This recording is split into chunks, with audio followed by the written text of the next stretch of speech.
Bonsoir à tous, bonsoir à toutes, et je le vois dans le chat, bonjour à ceux qui nous écoutent depuis les Amériques, parce que c'est vrai, on est un petit peu partout, et je sais qu'on nous écoute un petit peu partout. Il y a aussi ceux qui vont nous écouter en replay, et la phrase traditionnelle, habituellement, c'est de dire bonjour ou bonsoir à tous, en fonction du pays et de l'heure auquel vous nous écoutez. C'est vrai que cela s'applique aussi au 9-10, ravi de vous retrouver pour ce 9-10, le dernier de l'année 2022. Ouais, je t'ai mis en présentation, Baptiste. C'était juste pour travailler un petit peu ton ego en vue de la suite. Dernier 9-10 de l'année 2022 parce que on va ensuite basculer en mode Coupe du Monde. On va en parler dans un instant, hein. Ça va être l'un des objets de la soirée. On va basculer. Et donc, le 9-10 en tant que tel, l'émission qui d'habitude anime vos lundis soirs, sauf aujourd'hui, puisqu'on est mardi. On peut être lundi si vous le souhaitez, mais non, on est vraiment mardi. Le 9-10 reviendra après la Coupe du Monde, après la trêve, donc probablement début janvier. Voilà, vous le voyez, une seule personne s'affiche à mes côtés sur vos écrans, une tête que vous n'avez pas encore eu l'habitude de voir sur Lucarne opposée, donc on va l'accueillir comme il se doit. C'est Axel Bernet. Bonsoir Axel. Bonsoir à toi et bonsoir à tous et merci de l'accueil. Effectivement, c'est ma première, donc hâte de vivre ça. Eh ouais, c'est la première, alors Axel, que vous pouvez retrouver caché. Je vais me planter dans le compte. Euh, je vais te laisser le donner le hâte sur Twitter, comme ça je suis tranquille, je suis Du coup, peinard, vas-y. le compte s'appelle Football Mexicano FR, mais l'arroba c'est Liga MX-FR. Donc voilà, on parle du championnat, donc la Liga MX, mais aussi de tout le foot mexicain, donc forcément de la sélection avec toute l'actualité qui arrive. Exactement, et on va en parler justement avec toi de cette sélection. Il y a deux personnes que vous allez juste entendre, parce que il y a des images qu'il ne vaut mieux pas voir par moment. Le premier, c'est Baptiste. Salut Baptiste, monsieur Baptiste Mourigal de la Corée du Sud, de K-League FR. Eh ben, bonsoir, et effectivement, mieux vaut pas voir où je suis parce que c'est pas beau. J'ai eu des réflexions juste avant le live, je peux vous assurer que c'est pas beau. On ne dira pas Et- quel type de réflexion ont eu lieu avant le live, mais c'est vrai, on préfère préserver ceux qui regardent cette émission sur YouTube ou ceux qui sont actuellement en direct avec nous.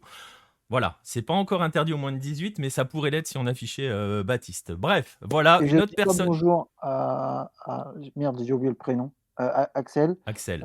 parce qu'il était incapable de battre la Suède en 2018. Voilà. Commence pas, parce que déjà ça va être assez dur de parler de la sélection mexicaine, parce que voilà, il y a beaucoup de choses à dire sur le tri. Voilà, on va justement, on va en parler dans un instant et on va accueillir la dernière personne qui va nous accompagner ce soir depuis sa nouvelle vie brésilienne, notre Brésilien Marcelin Chamois. Salut Marcelin. Salut Nico, salut à tous. Marcelin qui se prépare à célébrer un titre que le Brésil ne remportera pas. Bref, on en reparlera dans un instant. On va pas commencer à chauffer tout le monde, quoique si, c'est bien, c'est pas plus mal comme T'es cela. en forme aussi, ouais. Ouais, je suis bien. Je suis bien parce qu'il y a beaucoup de choses dans cette émission et justement, on va, je le disais, basculer en mode Coupe du Monde.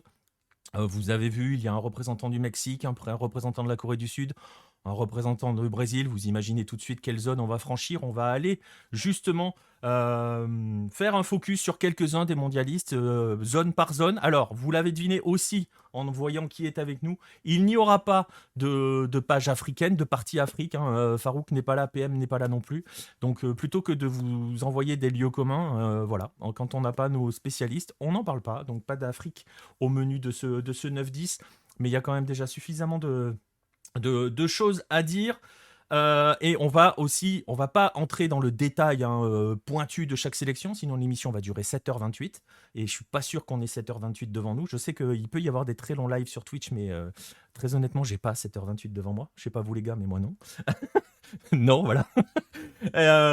Et voilà, on va quand même aborder pas mal de points autour de ces sélections, mais on va, je le disais, travailler par zone. Ensuite, on va commencer par l'Asie. On commencera avec Baptiste. On va commencer avec un petit focus sur la Corée du Sud parce qu'il y a aussi pas mal de choses à dire autour de la liste et autour des ambitions sud-coréennes et aussi du cas Son, mais on en a déjà parlé un petit peu la dernière fois. On va revenir un peu là-dessus. On ira ensuite avec Axel du côté de l'Amérique du Nord et du Mexique. Et là, il y a des choses à dire. Parce que cette sélection. Là, il y a des choses à dire. Ouais. Ouais, là, il y a des choses à dire. Parce que cette sélection mexicaine, on n'en a pas encore parlé sur Hello. Mais elle fait beaucoup parler ailleurs. Voilà. Et notamment au pays. Et vous allez voir, on va discuter de tout cela. On fera la bise à Tata Martino et tout. Ça va être super. Je Voilà. l'ai vu tout à l'heure en plus. Je l'ai vu tout Oui, à l'heure. oui, parce que j'ai oublié de le préciser. Tu es, je vais me tromper, mais ils sont à Grenade, hein, c'est ça? Non, à Gérone. Gérone, à Gérone. Gérone. En Catalogne, ouais, c'est ça. Donc là, je suis voilà, en direct de Gérone. J'ai pu assister à la conférence de presse de Martino, qui a duré 3 minutes 25, je crois. Bon, bref, je vous raconterai après. Ça va, voilà, restez bien présents pour le Mexique parce que bon, ça va être plutôt pas mal. Le Mexique et ensuite on ira donc en Amérique du Sud. On évoquera, hein, j'ai vu passer dans le message l'histoire. On conclura l'affaire Byron Castillo parce qu'elle s'est terminée aujourd'hui. Il y a une conclusion véritable, elle est assez terrible, je trouve, et on évoquera forcément le futur champion du monde, Argentine et Brésil. Je vous laisse choisir lequel des deux. Je pense qu'on va pas être totalement d'accord avec Marcelin, mais voilà, on évoquera ces deux équipes. Vous voyez, il y a du boulot. On va pouvoir se lancer dans le 9-10, mais avant cela. On l'avait annoncé. On va aussi, comme on le disait, c'est le dernier 9-10, on va aussi débuter en parlant de lucarne opposée et de la manière justement dont on va vous inviter à suivre cette Coupe du Monde au Qatar. On va se donner rendez-vous à partir de dimanche, le 20 novembre, parce que la Coupe du Monde débute dimanche. Ouais, déjà, on va pas dire qu'on est à la bourre, mais pas loin. On est un peu à l'arrache tous. Ça, on va vous donner donc rendez-vous à partir de dimanche pour le retour. Alors le retour pour ceux qui ont connu cette émission qui s'appelait l'autre Coupe du Monde, vous l'avez vu, émission que l'on faisait et on va en profiter pour le saluer puisqu'elle était animée, présentée et montée par Simon à l'époque lors de la Coupe du Monde 2018. Au programme, on ira parler comme toujours de nos sélections. Il y aura des reportages, il y aura des insides. Et forcément, comme c'est sur du lucarne opposé, il y aura évidemment aussi un peu de culture foot quand même pour vous raconter des histoires parallèles à tout cela. Ça démarrera dimanche donc. Et quand je parle d'inside et de duplex, il y aura Marcelin qui est au Brésil. Vous en avez l'habitude maintenant.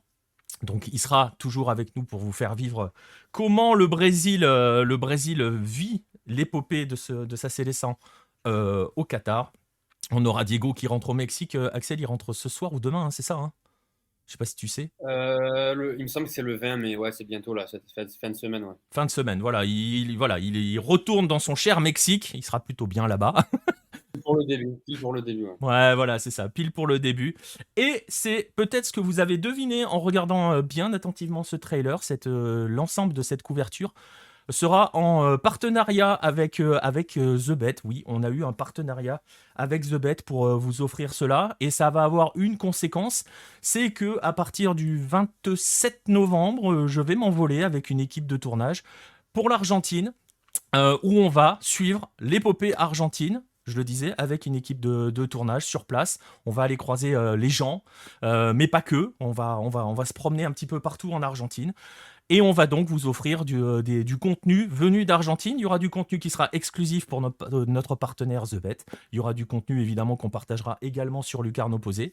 Mais donc à partir du 27, on sera en Argentine jusqu'à ce que l'Argentine se fasse éliminer, c'est-à-dire jamais.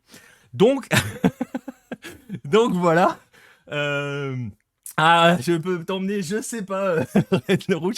On est une équipe, on va être au moins, on est 4 ou 5 déjà à partir. On part avec pas mal de matos et de choses pour tourner cela. C'est pour moi l'occasion quand même de vous remercier vous tous qui suivez Lucarne Opposée depuis, que ça soit depuis le début ou depuis moins longtemps, parce que c'est grâce à tout cela qu'on peut décrocher ce type de partenariat maintenant. Ça nous a donné aussi cette crédibilité. Je ne vais pas parler de légitimité parce que c'est un peu pompeux, mais cette crédibilité quand on va présenter des projets à des partenaires. Et on va donc en profiter pour remercier The Bet qui nous accompagne dans tous les sens du terme, aussi financièrement, pour aller réaliser ces images-là et ce genre de projet. Il y aura 3 émissions qui seront prévues dans le cadre de ce partenariat en direct. Alors, j'ai vu passer le message dans le chat. Buenos Aires ou Rosario, ça sera un peu des deux. Je ne peux pas vous dire encore où on sera à quel moment parce qu'on va pas mal se promener. Mais voilà, il y aura 3 émissions qui seront proposées depuis l'Argentine. Et puis, voilà. Qu'est-ce que je voulais dire d'autre par rapport à cela? Oui, ça sera sur la partie vidéo, la partie Twitch pour la plupart du temps, parce qu'il y aura une émission quotidienne qui sera sur Twitch, qui sera animée par moi ou par Baptiste, que vous voyez pas pour l'instant, mais c'est Baptiste qui va devoir la gérer quand je serai pas disponible, donc ça sera l'occasion pour vous de bien venir lui mettre la pression. Hein? Ah Parce que bah moi je coupe le live si ça fait chier, hein, je vous le dis direct. Parce que ça, c'est le truc le plus fou, hein, c'est que c'est moi qui vais devoir gérer des trucs, on est mal barré.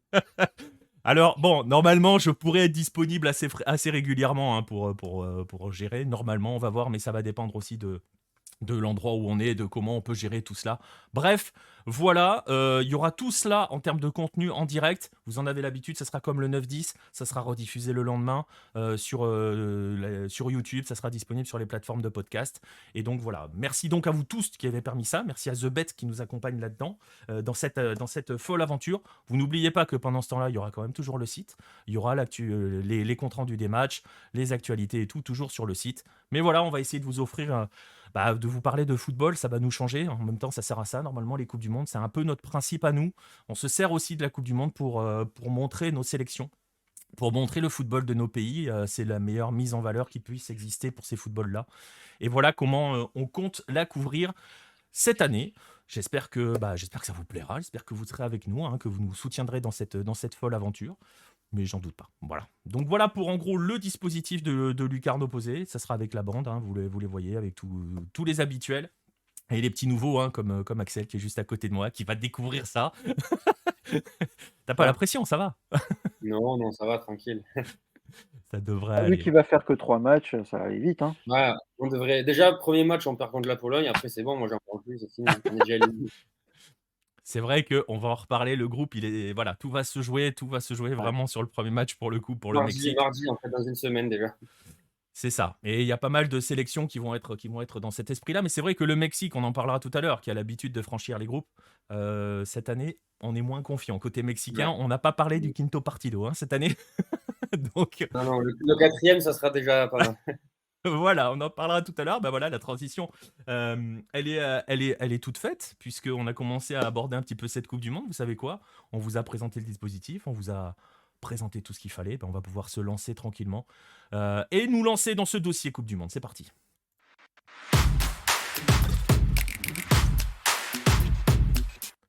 Et pour se lancer dans ce dossier Coupe du Monde, je le disais, on va commencer peut-être par une autre équipe qui ne va faire que 3 matchs. Tu vois, je sais accueillir les gens sur les cartes opposées. Celui qui se cache parce qu'il sait qu'il va peut-être faire que 3 matchs. C'est Baptiste. On va aller Je en vois pas de Asie. quoi tu parles. On va parler de la Corée du Sud. Avant cela, je vais vous rappeler les groupes. Je pense que vous commencez à les connaître un petit peu tous quand même depuis le temps. Voici ces 8 groupes de la Coupe du Monde. Et on va parler de la Corée du Sud qui est dans un groupe absolument abordable hein, pour elle, bien sûr, avec le Portugal, le Ghana et l'Uruguay. Déjà, tiens, on va revenir un petit peu là-dessus. Baptiste, ça a été pris comment ce groupe en Corée du Sud?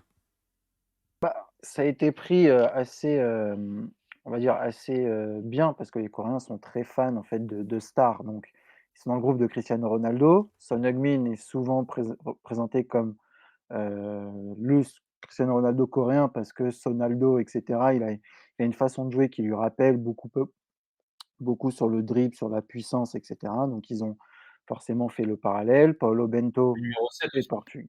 numéro 7 également. Paulo Bento est portugais, donc il y aura le Portugal. En Uruguay, ils ont beaucoup parlé de Suarez. Ils se sont dit Suarez face à Kim Min-jae, donc il va y avoir un choc, et cetera. Ils ont aussi parlé de Cavani. Donc ils ont bien, alors le Ghana, ils en ont un peu moins bien parlé parce qu'il y a pas de grandes stars et pour eux, c'est l'équipe la plus abordable. Et ils ont quand même aussi un peu confiance parce que, alors sur le Portugal moins parce que, ils se doutent qu'ils vont pas forcément gagner face au Portugal, mais par rapport à l'Uruguay, ils sont un peu plus confiants, tout simplement parce que les derniers matchs face à l'Uruguay ont été positifs pour la Corée du Sud avec des victoires. Alors certes, c'est des amicaux qui se passent, en mois de novembre au mois d'octobre, au mois de septembre, en Corée, donc l'Uruguay fait le voyage et cetera. Mais ces matchs-là ont été gagnés par la Corée du Sud, donc ça leur donne quand même une petite confiance en se disant: «Ils sont quand même prenables». C'est pas une équipe insurmontable, sur ce plan-là. Ça, c'est le côté des médias. Il y a peut-être un côté un petit peu méconnaissance quand même, parce que cet Uruguay-là a changé justement depuis. Ils les ont affrontés, en 2018, donc il y a 4 ans. Voilà, et ils les ont battus il y a 4 ans. Ouais, ok. Voilà. Ok. Donc ils se disent sur le dernier match, ils ont quand même gagné. Après, ils oublient peut-être qu'ils se sont fait taper aussi en coupe du monde par l'Uruguay. Mais c'est pas non plus en disant: «Est-ce qu'on a notre chance, on va passer devant?». Pour eux, ils sont la troisième équipe du groupe. S'ils en sortent, ça sera un très bon résultat. Paolo Bento d'ailleurs a dit, en conférence de presse après avoir annoncé la liste que, et là, il y a un truc que moi j'aime bien pour une fois de sa part, c'est qu'il a dit: «À la coupe du monde, on n'y va pas en étant inquiet. Si on y va en étant inquiet, on est sûr de faire n'importe quoi». Nous, notre objectif, c'était de se qualifier. C'était son objectif à lui que lui avait donné la Korea Football Association. C'est fait. Donc aujourd'hui, ils n'ont plus qu'à profiter, à prendre du plaisir, à jouer et à essayer de voir s'ils peuvent pas sortir du groupe. Hem, Et L'autre justement, chose, justement on va évoquer la liste dans un instant et c'est intéressant par rapport aux ambitions, justement. Il a fixé un cap, Bento, ou à part ou juste profiter? Ils ont des non, ambitions, les Coréens, en arrivant à cette coupe du monde, les guerriers Taeguk? ils en ont aucune en fait. Alors les joueurs en ont une, c'est d'aller le plus loin possible, de faire le d'afficher le plus beau visage pour le pays et cetera, mais pour eux, sortir du groupe serait déjà un bon exploit. Et c'est là où ça me dérange en fait, c'est que tous les 4 ans maintenant, la KFL, leur objectif, c'est de se qualifier. C'est plus de sortir du groupe, c'est de se qualifier. Et je pense que si en partant uniquement de se qualifier, en fait, ils mettent pas les joueurs sous pression d'un résultat, ni le coach, ni personne et cetera. Et il faut qu'ils arrivent à changer de mentalité en se disant: «On n'est pas les plus faibles».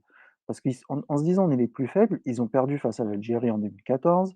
Bon, en Allemagne, en Allemagne, Aussi. qu'est-ce que je veux en Russie, pardon, heu, ils étaient l'équipe au classement FIFA la plus en retrait, mais là, ils sont capables de se dire: «Le Ghana, c'est plus fort que nous». Enfin, au bout d'un moment, essayez, le Ghana est derrière vous au classement FIFA, parce Oui, qu'ils puis adorent le classement FIFA, hein. en termes Sur d'expérience mondialiste, Et ils puis en sont termes au-dessus. d'expérience, voilà, ils sont au-dessus, ils y vont régulièrement, enfin, ça fait la 11e année, la 11e participation, dont 10 d'affilée.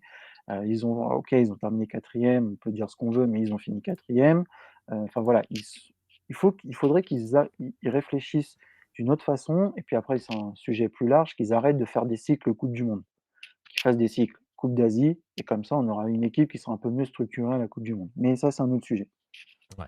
Alors justement, on va évoquer, la liste, on va évoquer, je vais l'afficher, cette liste. On va rappeler, c'est pas la bonne, si j'affiche le Mexique, voilà.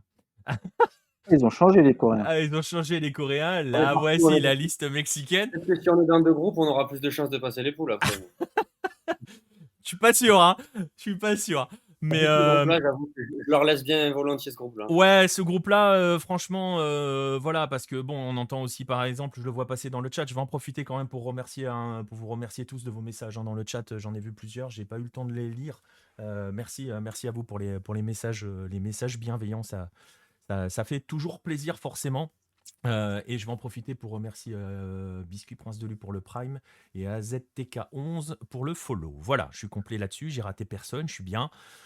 J'arrive à m'y faire à cette histoire-là. Qu'est oui, oui, c'est pas il a morflé Ochoa, voilà. Non, là, c'est la liste coréenne, on n'est pas encore sur le Mexique, on est sur la liste coréenne. Justement, cette liste, Baptiste, bah, justement, la question, elle est simple. Est-ce qu'elle a fait parler, est-ce qu'elle a fait débat, cette liste, quand elle a été, dévoilée par Paolo Bento? Alors, débat, non. Il y a quand même eu un petit sujet, mais débat, non, parce que globalement, ce sont toujours les mêmes garçons qu'on retrouve depuis quelque temps. Hem la seule interrogation qui existait en Corée du Sud, c'était alors Son Heung-min, présent, pas présent, bon lui, il avait mis fin, heu, à tout suspense en disant, «Je serai à la coupe du monde, je porterai un masque» et cetera. Maintenant, ça va être la question de savoir est-ce qu'il jouera le premier match face à l'Uruguay ou pas? Parce qu'aujourd'hui, on ne sait pas dans quelles conditions il est, exactement. Est-ce qu'il est apte à jouer ou pas? Aujourd'hui, on ne sait pas. Hem, mais eux, ce qui les intéressait, c'était de savoir si Lee Kang-in allait être présent ou pas du tout. Parce qu'il y avait un sujet, avec lui lors du dernier rassemblement. Le public avait scandé son nom pour qu'il joue. Paulo Bento l'avait pas fait jouer. Le joueur l'avait peut-être pas forcément bien pris sans le montrer, mais on sentait que ça l'avait affecté de ne pas avoir joué. Il n'était pas appelé régulièrement, même s'il était revenu à une bonne forme. Et là, finalement, il est là. Donc les Sud-Coréens sont contents parce qu'ils ont finalement leurs 2 grandes stars présentes, Son Heung-min et Lee Kang-in. Donc il y a pas eu de sujet global. Après, il y avait cette question sur Won-sang, qui a fait une saison extraordinaire du côté d'Ulsan, qui n'est pas dans la liste. Donc ça, forcément, ça a été mis sur la table, parce que pour revenir un petit peu, Paulo Bento avait fait un premier groupe de préparation pour la coupe du monde avec uniquement les joueurs asiatiques, c'est-à-dire ceux qui jouent en Asie, voilà, pas l'ethnie, on va dire.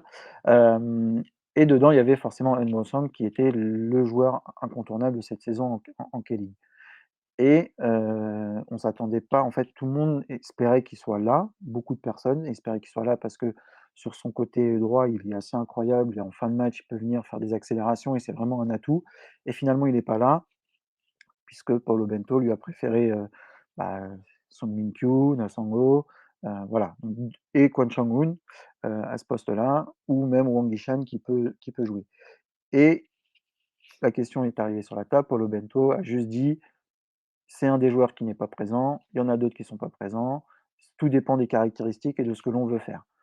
Bon, il a un peu Bon, botté en touche, quoi. ouais, il a botté complètement en touche parce que moi, ce que tu veux faire en fin de match, si c'est pour faire entrer Nassango, bah, plutôt prendre N'Gossan qui est lui beaucoup plus, performant sur la saison. Donc il a juste botté en touche sur ce sujet-là en disant qu'il n'était pas seul et cetera. Pour le reste, globalement, on est dans du classique de ce que fait Paulo Bento, même si Anguissa ne joue pas, c'était sûr qu'il allait être présent. Voilà, il y a rien de il y a rien de il y a pas de polémique, il y a rien autour de la sélection, c'est la classique et tout le monde s'y attendait. Et justement, par rapport à certains qui sont présents, je voyais le message de Biscuit Prince de Lu sur le gardien de Ulsan, hein, Cho Yeon-woo. Il est dans quel état, ce garçon? Ça va mieux, ça? Parce qu'il avait eu la blessure, il avait été absent. C'est réglé, cette histoire ou... Oui, oui, c'est réglé. Là, en termes de physique, les 2 seuls qui sont encore on va dire en termes de enfin, il y en a 3 puisqu'il y a Son Heung-min qui sont en soins.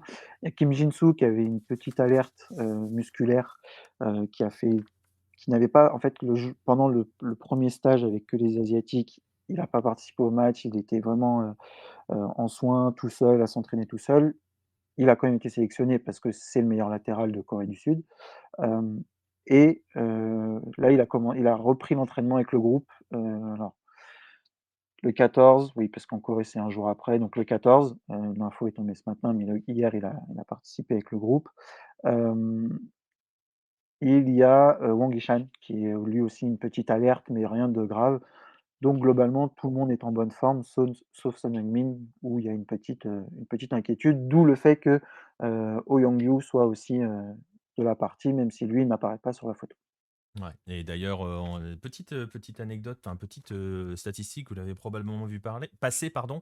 Vous avez probablement vu passer cette stat sur Heung-min Son qui a, alors j'ai le chiffre, qui a parcouru 146 104 kilomètres.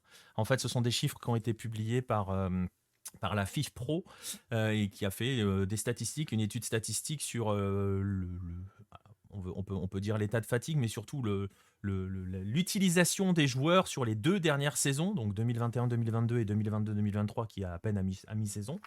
Et donc, Son Heung-min est le garçon qui a le plus voyagé, mais plus fort, entre guillemets. C'est aussi et surtout le joueur qui a le plus joué au cours des 23 premiers jours d'octobre. Il a joué plus de 600 minutes de matchs consécutifs, et ce que la FIFPro appelle un match consécutif, 2 matchs consécutifs, pardon, ce sont des matchs qui sont espacés de moins de 5 jours, donc qui ne permettent pas une récupération, et qui donc peuvent entraîner une plus grande sensibilité aux blessures musculaires. Donc lui, il n'est pas blessé du point de vue musculaire, hein. On se rappelle tous, on en a parlé là, il y a 15 jours, non, la semaine dernière dans le La 9-10. semaine dernière, ouais. La semaine dernière, il a juste pris une grosse boîte face à l'OM. Mais voilà, il va y avoir ce facteur-là. On a d'autres chiffres là-dessus, hein. Son a joué 83 matchs sur ces 2 dernières saisons. Si vous cherchez le recordman, c'est Sadio Mané, 93. Bizarrement, Sadio Mané est blessé. Donc voilà. Vinicius, pour les Brésiliens, on a joué 83. Et il y a un Mexicain qui est sur le podium. C'est Ochoa. Mais bon, Ah oui, voilà. bah ouais, 86 matchs. 86 matchs. Voilà, c'est quand même assez fou. Et si vous voulez avoir, je peux vous montrer un graphique qui est assez terrible. C'est une petite parenthèse, mais c'est intéressant parce que c'est une donnée qui peut compter. C'est publié par la FIFPro. Je vous mettrai le lien dans la description pour quand vous regarderez ça en replay, ou si vous êtes devant le replay. C'est un graphe qui représente la charge de travail, hein. D'un côté, vous avez le total de minutes jouées par équipe et l'autre, le pourcentage de minutes consécutives. Et vous apercevez que l'équipe qui a la plus grande charge de travail sur ces 2 dernières saisons, c'est le Brésil. Et forcément, derrière, vous retrouvez Portugal, France, Espagne. L'Angleterre est quand même un petit peu en retrait. Et on se retrouve avec le Mexique au milieu de tout cela. Au C'est milieu, comme ça, on passe une tête. Voilà. D'accord. Il peut regarder le graphique Tata Martino, ça peut être utile, on ne sait jamais. On sait jamais. Mais on voit que la Corée du Sud, Baptiste, fait partie de ce peloton d'équipes qui ont la plus lourde charge de travail sur les 2 dernières saisons, et Son en est le symbole. Oui, bah, Son, c'est celui qui voyage le plus, hein, donc c'est un peu, alors il joue beaucoup, en club parce qu'il est, voilà, c'est un joueur important. Après, il y en a d'autres qui voyagent beaucoup, mais eux ne sont pas forcément remplacés sont pas forcément, ils font pas forcément 90 minutes. Je parle ici de Lee Jae-sang, je parle de Wang Guizhou qui sortait régulièrement. Son Heung-min sortait moins, mais je pense que Kim Min-jae va bientôt le rejoindre, voire même peut-être le dépasser, parce qu'un défenseur central, c'est moins mis au repos et c'est moins sorti au cours d'un match qu'un attaquant. Mais ça m'étonne pas parce qu'en fait, quand on regarde cette équipe, hem, quand on regarde juste les 2 dernières, les 2 dernières lignes plus Son Heung-min et plus Son Heung-min, en fait, c'est que des joueurs qui jouent en Europe ou qui jouent, et Jean Gouillon aussi, c'est que des joueurs qui jouent en Europe, en fait. Donc et Cho Gyu-sang aussi. Voilà, en gros 2 jou sauf 2 joueurs, c'est que des joueurs qui jouent en Europe. Donc forcément, ils ont eu ce calendrier, Hmm. européen, et les autres jouent en K-League et en K-League, on a ju sur depuis le mois d'octobre, on a beaucoup joué parce qu'il fallait que le championnat s'arrête, le 23 octobre. Donc ils ont joué tous les 3 jours, plus les matchs de sélection. Enfin voilà, ça a été, très, très chargé pour tout le monde et ça ne m'étonne pas qu'ils soient dans ce classement et dans ce peloton de tête. Alors, on va terminer avec 2 questions sur la Corée du Sud. Il y en a une dans le chat, je l'ai vue, je vais la poser après. On était sur ce qui faisait débat, ce qui faisait parler un petit peu. Justement, la question, tu l'as évoqué un petit peu, tu l'as cité, Wang Guizhou, qui est en échec hein, depuis qu'il a quitté Bordeaux. Qui lui, pour le coup, va pas être en surcharge de travail sur ces dernières semaines. Est-ce que la question est évoquée en Corée du Sud sur justement l'état, pas forcément physique, mais aussi mental de Wang? Oui, la question elle a été posée à Paulo Bento parce que face à Wang Guizhou, il y a, Cho Gyu-sang qui lui, par contre, est en pleine bourre, sur l'année, 2022, et ils lui ont dit: «Bah, d'un côté, on en a un qui joue pas et de l'autre, on en a un qui a fini meilleur buteur de la K-League et qui aujourd'hui, est juste, injouable en Asie», hein. Je le dis pas en toute proportion gardée, est injouable. Et lui, il a répondu, «La coupe du monde, ce n'est pas comme dans les championnats. On verra quelles sont les options que j'aurai entre les mains au moment du premier match». Donc en gros, il a encore une fois botté en touche. Ce qui Donc sous-entend quand même que Guizhou va démarrer face à l'Uruguay. je pense que Wang Guizhou va démarrer face à l'Uruguay, d'autant plus qu'il est né la même année que Son Heung-min, qu'il a joué souvent avec Son Heung-min en jeune et qu'ils s'entendent plutôt bien. Donc je pense que si Son Heung-min est là, Wang Guizhou est un soldat de Son Heung-min. Donc je pense que c'est aussi dans cette façon-là d'appréhender les choses qu'il va faire son choix. Et Wang Guizhou a lui aussi dit, que, OK, il savait que sa situation en club n'était pas optimale, qui est même catastrophique. Mm. Après c'est lui qui l'a choisi, hein, il s'est mis dans un bourbier, sans nom, bah, après C'est c'est ça. sa faute. Mais il a dit qu'il y gardait, confiance pour la coupe du monde. Après il n'allait pas dire le contraire et qu'il allait, voilà, enfin pouvoir jouer et montrer de quoi il est capable. Bon, bah, écoute, on verra, on suivra avec attention ce qu'il va devenir et son état, hein, surtout, ça va être l'une des interrogations. Alors, on n'aura pas de mots concernant le Japon ce soir, Red le Rouge, on va pas évoquer le Japon. Vous inquiétez pas, il y a des articles qui sont prévus. Et justement, je parlais d'articles. On va pas détailler hein, complètement la liste coréenne parce que le détail, il arrive sur Hello. Ça devrait être, allez, c'est bon, je m'engage, publié ce mercredi. Il y a Ouh, une. Ouais, ouh, ouais. Je suis pas couché encore, hein. ouais, Je suis pas je t'ai couché fait je t'ai fait 7 pages, tu parce vas que kiffer. Baptiste m'a envoyé 25 000 pages sur la liste et en détail de la Corée du Sud. On va quand même, il y a eu cette question qui a été posée et on va peut-être terminer sur la partie, si j'arrête de jouer avec mon fil, ça serait pas mal, la partie sud-coréenne avec ça, Baptiste. si tu dois choisir un joueur qui pourrait être la révélation de cette sélection ou qu'il faudrait suivre avec attention quand on ne connaît pas la Corée du Sud, tu choisirais lequel? Évidemment, hein, il y a ceux que l'on connaît, ceux que l'on connaît bien en Europe, mais voilà, le joueur sur lequel tu te dis, tiens, regardez avec attention, il peut faire quelque chose. Bah, le choix, en fait, il est rapide. C'est qu'il y en a que 2. C'est Song Min-kyu s'il a du temps de jeu et Cho Kyu-sang quand il aura du temps de jeu. Parce que les autres, ils ont ils ont tous joué à l'étranger ou ils sont connus à l'étranger. Cho Yeon-woo, on l'a tous connu en 2018. Kim Min-jae joue en Europe. Kim Won-won, il a été joué en MLS, et cetera, et cetera. Kim Jin-soo a joué en Allemagne. Enfin, globalement, ils sont tous connus quelque part. Milieu de terrain, Paik Seung-ho a joué au Barça. Kwon Chong-hoon a joué en Europe, et cetera. Donc en fait, il reste que Song Min-kyu et Cho Kyu-sang. Donc je pense que ce sont les deux à surveiller pour la Coupe du Monde s'ils ont du temps de jeu et beaucoup de temps de jeu. Écoute, on verra. Je vois une question de Nostromo dans le chat. On va la poser, on va conclure là-dessus pour la partie coréenne, sauf si tu as autre chose à ajouter, Baptiste, tu me diras après. La question, elle concerne Paolo Bento. Il ira plus loin que la Coupe du Monde? Son avenir dépend de la Coupe du Monde? Ou je t'avoue, je suis un petit peu perdu dans son contrat. Il en est où dans son contrat, Paolo Bento? Son contrat, c'était jusqu'à la Coupe du Monde. Je pense qu'après, On va repartir il va sur un autre partir. cycle. Je pense qu'on va repartir sur un autre cycle, tout simplement parce qu'on a déjà évoqué la possibilité de le sortir avant la Coupe du Monde au regard des matchs face au Japon. Les 2 rousses qu'il a pris face au Japon, ça déjà on se disait: «Est-ce qu'on peut pas le sortir avant?» Bon, finalement il est resté. Je pense pas qu'il ira plus loin que la coupe du monde. Il est déjà un petit peu, en froid, même beaucoup avec les journalistes. Ça se passe pas très bien avec la KFA par rapport au Japon. Je pense que pour tout le monde, pour lui et pour la Corée, c'est mieux de le sortir. Et pour la santé mentale de Baptiste Mourigal, ça serait bien que Paolo Ah non, Bento. parce que ça va repartir sur un autre cycle de 4 ans, donc on va se retaper un autre mec. Je sens René Girard arriver, moi, tu vas voir. Ah, ils ont l'air d'être dans un trip un peu portugais quand même, hein. Ça peut être un autre portugais. Ils vont vous ramener le Z. Tu vas te prendre C'est Mourinho qui pendant les 4 ans, c'est pas beau? Ah ben non, mais ça alors ça, je Là, prends tu tout de prends. suite. Ah bah Ah ça, oui. je prends. On va se marrer. On va se marrer. Ah, sinon, tu vas voir, je vais faire la transition. Sinon, il y aura peut-être Tata Martino de dispo d'ici quelques semaines. Non, ça Ah, ira, ben là, merci. on vous l'envoie emballé, papier cadeau, tout ça. Je crois qu'Axel On peut l'amène à assurer la livraison, l'aéroport. hein. Ouais, direct. Bon, en échange, je te file Paulo Bento, si tu veux. Et après, je sais pas ce que je sais que je perds pas grand-chose, mais je sais Ouais. pas ce que je gagne. Voilà, on va voir. Je vois Leonardo Jardim dans le chat pour la Corée du Sud. Oh là là, oui, c'est possible. Ça pourrait être de l'ordre du possible, cette histoire. Bref, on verra. On va suivre cette Corée du Sud. On rappelle, je vais vous réafficher le groupe. Vous le voyez, groupe H. Portugal, Ghana, Uruguay et Corée du Sud. Elle démarre, la Corée du Sud, par l'Uruguay. Ensuite, c'est qui, Baptiste? Elle fait les 2 gros d'entrée ou elle a le Ghana entre Non, les elle deux? fait Uruguay, Ghana, Portugal.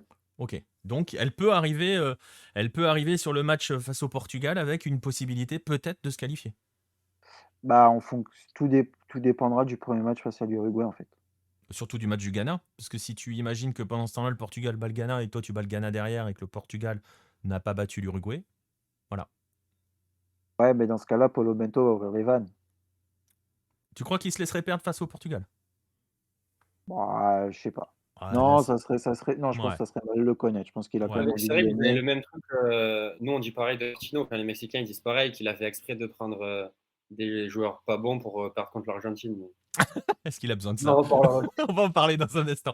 Voilà, donc vous voyez, effectivement, hein, comme le dit Patrice dans le chat, oui, oui, le groupe de la Corée du Sud, il est très très solide. On rappelle que la Corée du Sud, il y a 4 ans, a éliminé l'Allemagne, hein. Elle a donc gagné sa Coupe du Monde il y a 4 Après, ans. quel groupe pour la Corée aurait pu être abordable? À la place de quel? Tu le fous avec l'Angleterre, les États-Unis ou le Pays de Galles peut-être, Ouais. mais les autres par rapport aux autres, asiatiques, tu le mets où? Oui, oui, oui, oui, non, non, on est d'accord, hein, les Asiatiques De toute façon, c'est une sont. coupe du monde, À part, il à y a part pas de groupe l'Iran, abordable. oui, oui, à part l'Iran, les autres. Même si, tu vois, je pense que la Corée du Sud peut bousculer un Mexique et une Pologne. Voilà. Ah, la Pologne, ils leur ont foutu une belle rouste, hein, Mais bon, il y a oui, pas mais si après, longtemps. voilà, c'est. Voilà. Mais ça reste un gros groupe. Voilà, voilà pour la Corée du Sud. On va rester là sur la partie asiatique. Baptiste, je vous invite donc à aller sur Hello demain. Il y aura le détail de cette liste de Paulo Bento. Et quand je dis le détail, c'est vraiment le détail. Mais Vous- non, ça se lit en une demi-heure, Ça se lit tranquille. en une demi-heure, voilà. Ça se lit en une demi-heure. Mais au moins, comme ça, vous serez incollable sur la Corée du Sud et vous pourrez passer au-delà certains tweets que l'on a vu passer. Je te lance pas dessus, hein, parce que sinon on est parti pour une Ah demi-heure. ouais, ouais, quel Mais, enfer. mais au moins, voilà, vous saurez ce qu'il en est. Et pourquoi pas la Corée du Sud faire un bon parcours. On va quand même rappeler que les Asiatiques en Coupe du Monde réalisent souvent de bonnes performances. Même si ils ne sont pas la troisième confédération, regardez l'art de la transition, la troisième confédération en termes de résultats, notamment ces 20 Pas en termes dernières de années, résultat global, de parce résultats que global, de la parcours, on va Corée dire. du Sud a fait 4e Ouais, et ça, c'est mais mieux que les hein? en termes de parcours, de manière générale, depuis, on va dire, depuis l'entrée au 21e siècle, la troisième confédération, c'est la CONCACAF. Et donc, on va aller. Bah Merci oui, de le non mais. rappeler. Voilà, il y a Non des mais il choses comme faut ça. vrai. Alors on y tient. Je sais que Diego y tient aussi, mais on y tient parce C'est que ça. c'est un fait. C'est un fait. La Ben, CONCACAF est celle qui Diego me l'a réalise. répété, ouais. Diego me l'a encore répété ce week-end, mais c'est vrai que souvent on voit des Africains qui disent enlevez une place de la CONCACAF parce qu'ils servent à rien, mettez-nous à la place une place pour l'Afrique en plus. Mais il faut leur rappeler que voilà, on passe plus les poules qu'eux et on fait des meilleurs parcours qu'eux en Ah bah, général. Donc voilà, merci pour le petit l'Afrique, c'est rappel. le pire continent en termes de résultats, hein. Bah en Derrière termes. avant l'Océanie, mais En, l'Océanie, ils y vont une fois tous les 10 ans, donc Voilà, mais en termes de résultats purs en Coupe du Monde, au moins on va dire sur ces 20 dernières années, on va dire dans cette ère du football moderne, de l'ère post-Bosman, voilà, la CONCACAF est la troisième meilleure nation en termes de résultats. Et on peut tous citer plusieurs exploits faits par des sélections de la CONCACAF, notamment le Costa Rica en général. On va pas parler du Costa Rica aujourd'hui, on en reparlera, même si on peut dire deux mots très rapides, malheureusement, parce que c'est une équipe qui peut être hyper intéressante sur le papier. Parce qu'il y a une transition de génération. J'imagine, Axel, que tu as suivi toi aussi des éliminatoires nord-américains. On l'a vu monter, hein, Ouais, cette c'est sélection. ça. Mais ils ont quand même dû passer par les Ouais, barrages. bah, parce qu'ils sont partis de Mais loin, bon, hein. Ils voilà, sont pas. c'est ça, ils sont partis de loin. En fait, au début, on a même cru à une élimination parce Ouais, que tout de suite, en fait, États-Unis et Canada se sont détachés dès le début. Nous, on a été un peu à la traîne, mais on a fini par s'intégrer tranquillement au trio. Et c'était vraiment un trio. Et après, il y avait une bagarre entre Costa Rica, Panama et Honduras. Enfin, non, Honduras on a fait une campagne catastrophique. Ils étaient derniers. Salvador, pardon. Et ça s'est joué entre ces trois-là. Et le Costa Rica, après, à l'expérience, ils ont réussi à s'en sortir. ouais, avec quelques perfs, et puis avec l'ajout d'une nouvelle génération, de pas mal de jeunes qui sont arrivés dans cette sélection.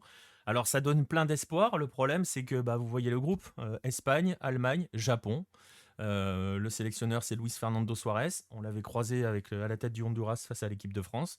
Donc on va pas s'enflammer, hein. On va voir que Luis Fernando Suarez va garer le bus pendant 2 des 3 matchs et va tout miser sur des coups de pied arrêtés pour essayer de faire la décision. Il va nous faire ça, hein. C'est pas compliqué. Malheureusement, je pense. J'espère me tromper, j'espère déclencher l'effet Hello. Et à mon avis, Après, on se rappelle de 2014, vous étiez quand même avec dans une poule avec Angleterre, Italie, Uruguay. Donc, ils sont capables de passer des. Ils avaient fini premier de poule d'ailleurs. premier de Donc, poule, Angleterre, Uruguay, Italie, premier de poule. c'est ça. Et Donc, ils sont capables de. Voilà. en jouant, la grande question va être de savoir si Luis Fernando Suarez va vouloir jouer, parce qu'on l'a vu, même pendant cette campagne d'éliminatoire, quand il s'est mis à jouer, son Costa Rica était quand même hyper intéressant à voir, mais il y a eu les gros matchs, très souvent, il les a abordés en garant le bus au départ. Donc, et en misant tous sur Ouais, des contres. Et malheureusement, quand il va tomber sur l'Espagne ou l'Allemagne, oui, c'est sûr. voilà, ça peut être le risque. Et oui, Philippe dans le chat dit ils ont rien à perdre. Oui, mais connaissant Luis Fernando Suarez, et j'ai vu passer Pierre dans le chat tout à l'heure, je sais pas s'il est encore là, hein, connaissant Luis Fernando Suarez, même s'ils ont rien à jouer, bah, ils vont rien jouer parce qu'il va pas vouloir prendre de tôle face à l'Espagne ou l'Allemagne. J'espère me tromper, on verra pour le Costa Rica. On va pas évoquer les États-Unis pour l'instant, on en parlera un petit peu sur le site.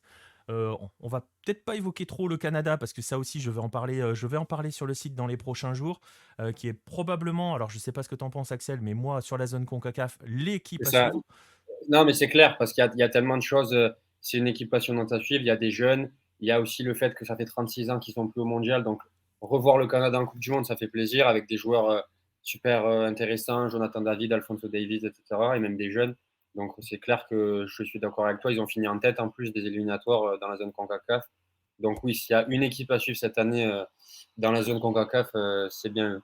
Ouais, ouais, clairement, hein, et on parle de jeunes, hein, ceux qui nous suivent, ceux qui ont suivi la MLS, connaissent John Buchanan, par exemple, qui avait marché sur la MLS l'année dernière, qui est à Bruges maintenant. Il y a Ismaël Koné aussi qui arrive avec Montréal, je crois que c'est un 2002. Donc vous voyez, il y a Ça, ouais. un vrai, vrai mélange dans cette sélection et il y a surtout un vrai projet. Alors le Canada fait partie des 3 pays hôtes de la prochaine Coupe du Monde en 2026 avec les États-Unis et le Mexique. Et justement, si je prends la petite case Canada, c'est parce que, et on va glisser vers le Mexique, j'ai un peu l'impression qu'on est pile à l'opposé de l'un et l'autre en termes de Coupe du Monde de projection à 2026. On a un Canada qui a travaillé depuis plusieurs années, qui bâtit un groupe avec un mélange entre expérience et jeunes, avec pas mal de joueurs qui seront à maturité sportive normalement à la Coupe du Monde 2026. D'un autre côté, on a notre Mexique qui habituellement et qui jusqu'ici, jusqu'ici se promenait tranquillement dans la zone, n'avait pas à forcer. Et justement, c'était peut-être le danger d'ailleurs, de ne pas avoir à forcer. Se retrouve déjà à s'être fait taper 2 ou 3 fois par les États-Unis l'année dernière. 3 fois, je crois, par les États-Unis. 3 fois, ouais. 3 fois, dans 2 finales de compétition Voilà, continentale. c'est ça, la Nations League et la Gold Cup. Euh, Ça, et après un éliminatoire, du coup. Voilà, donc 3 fois par les États-Unis, s'est fait manger par le Canada au Canada, Ouais, même ouais. si on va mettre les conditions météo de côté parce que c'était pas non plus. C'est vrai que c'était la patinoire, quoi. Voilà. Mais le fait est que ce Mexique-là a fait plus que se faire bousculer et ne semble pas, je sais pas si justement tu vas nous le dire, par rapport aux médias mexicains, est-ce qu'on commence à en prendre conscience que ce Mexique-là est en danger non seulement là, mais pour dans 4 ans.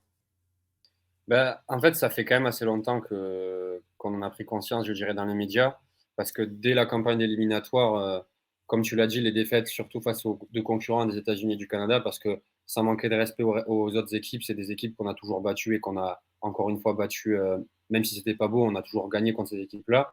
Et en fait, les 4 matchs du coup contre les États-Unis et le Canada, il y a eu à chaque fois défaite à l'extérieur et match nul à domicile.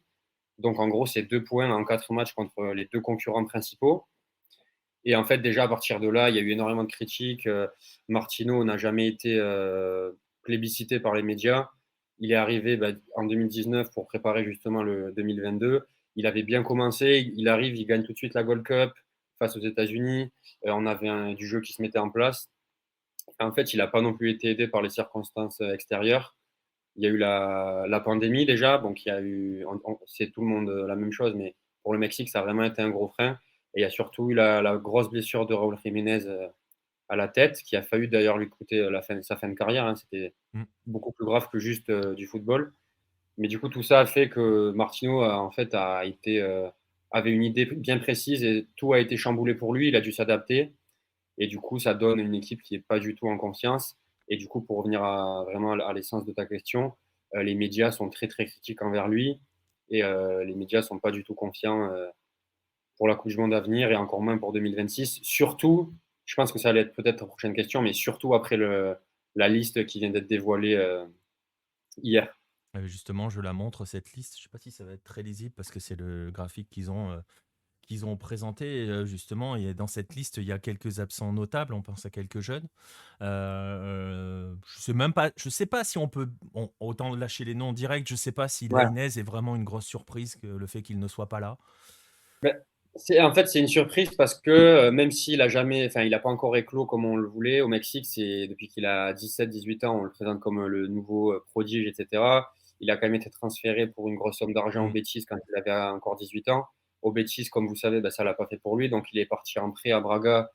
En fait, on pensait qu'il allait être titulaire, il n'est toujours pas titulaire et en fait, il a exactement la même situation qu'au Betis, c'est-à-dire qu'il rentre, il joue des bouts de match.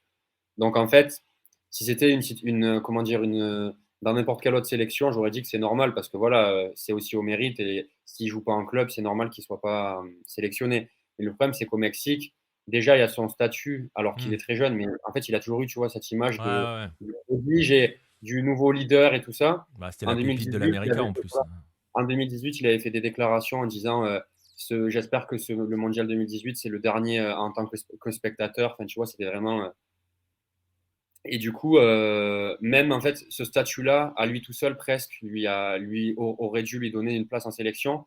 Mais il faut quand même aussi parler de l'aspect sportif parce que bon, c'est vrai, il joue pas en club, mais en fait, en sélection, il a souvent été intéressant notamment dans un rôle de super sub. On le fait rentrer à la 80e, 75e, il dynamite un peu le match. S'il avait été pris, en fait, personne voulait qu'il soit titulaire. Tout le monde, Ouais. au Mexique, on reconnaît que voilà, pour l'instant, il n'a pas une carrière à la hauteur de son potentiel. Il ne fait pas ce qu'il faut en club pour être vraiment quelqu'un d'incontournable en sélection. Mais en fait, quand on voit Martino, je veux dire, quand on voit les choix de Martino, quand on voit Lainez pour qui en fait il est parti, bah, c'est là qu'on a des grosses interrogations parce qu'en fait, il a préféré prendre deux ailiers qui jouaient en Liga MX. Donc il y a Uriel Antuna qui joue à Cruz Azul et il y a Roberto Alvarado qui joue au Chivas. En fait, ces deux joueurs, bah, c'est des joueurs de Liga MX, donc forcément, euh, en Liga MX, ils ont déjà brillé, surtout Antuna d'ailleurs, Alvarado encore moins, ce qui est encore plus incompréhensible. Mais du coup, voilà, on se dit, on préfère en fait un Lainez qui joue 20 minutes à Ouais. Braga qu'un Alvarado qui joue tous les matchs au Chivas, mais qui n'est pas capable. Par exemple, Alvarado, j'étais à Gérone déjà mercredi dernier. Alvarado, il a joué tout le match, 90 minutes contre l'Irak, qui n'était même pas, je crois, l'équipe type en plus, c'était l'équipe B d'Irak. Et il n'a même pas réussi à ni marquer, ni faire une passe décisive. Enfin, il n'a même pas réussi à déstabiliser la défense B de l'Irak. Donc, qu'est-ce que ça va être contre l'Argentine ou contre. Ouais, C'est ouais. et c'est ça, voilà. C'est ça vraiment l'ANS, c'est vraiment ces raisons-là pourquoi il n'a pas été pris. Et après, il y a le plus incompréhensible au Mexique, c'est le cas de Santi Ah Jiménez. ouais.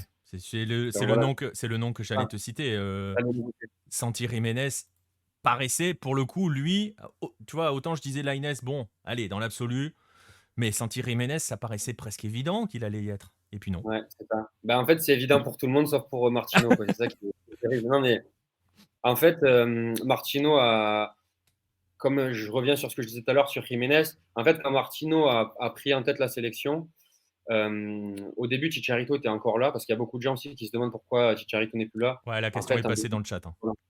en 2010, sa dernière sélection, en fait, elle remonte à septembre 2019, donc c'est quand même il y a assez longtemps. Au Mexique, en fait, ça fait quand même assez longtemps qu'on parle plus trop de lui parce qu'on sait que ça y est, c'est fini. Là, le nom est revenu quand même à quelques jours du mondial, mais ça fait quand même longtemps qu'on sait qu'il ne reviendra plus. Et du coup, en fait, c'est des brouilles avec la fédération. On parlait d'une sortie au restaurant avec d'autres joueurs, etc.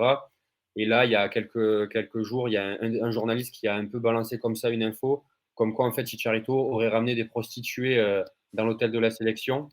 Et du coup, bah, forcément, c'est pas trop passé, quoi. Et La grande il s'est spécialité même. mexicaine. Voilà, voilà. C'est ça, malheureusement.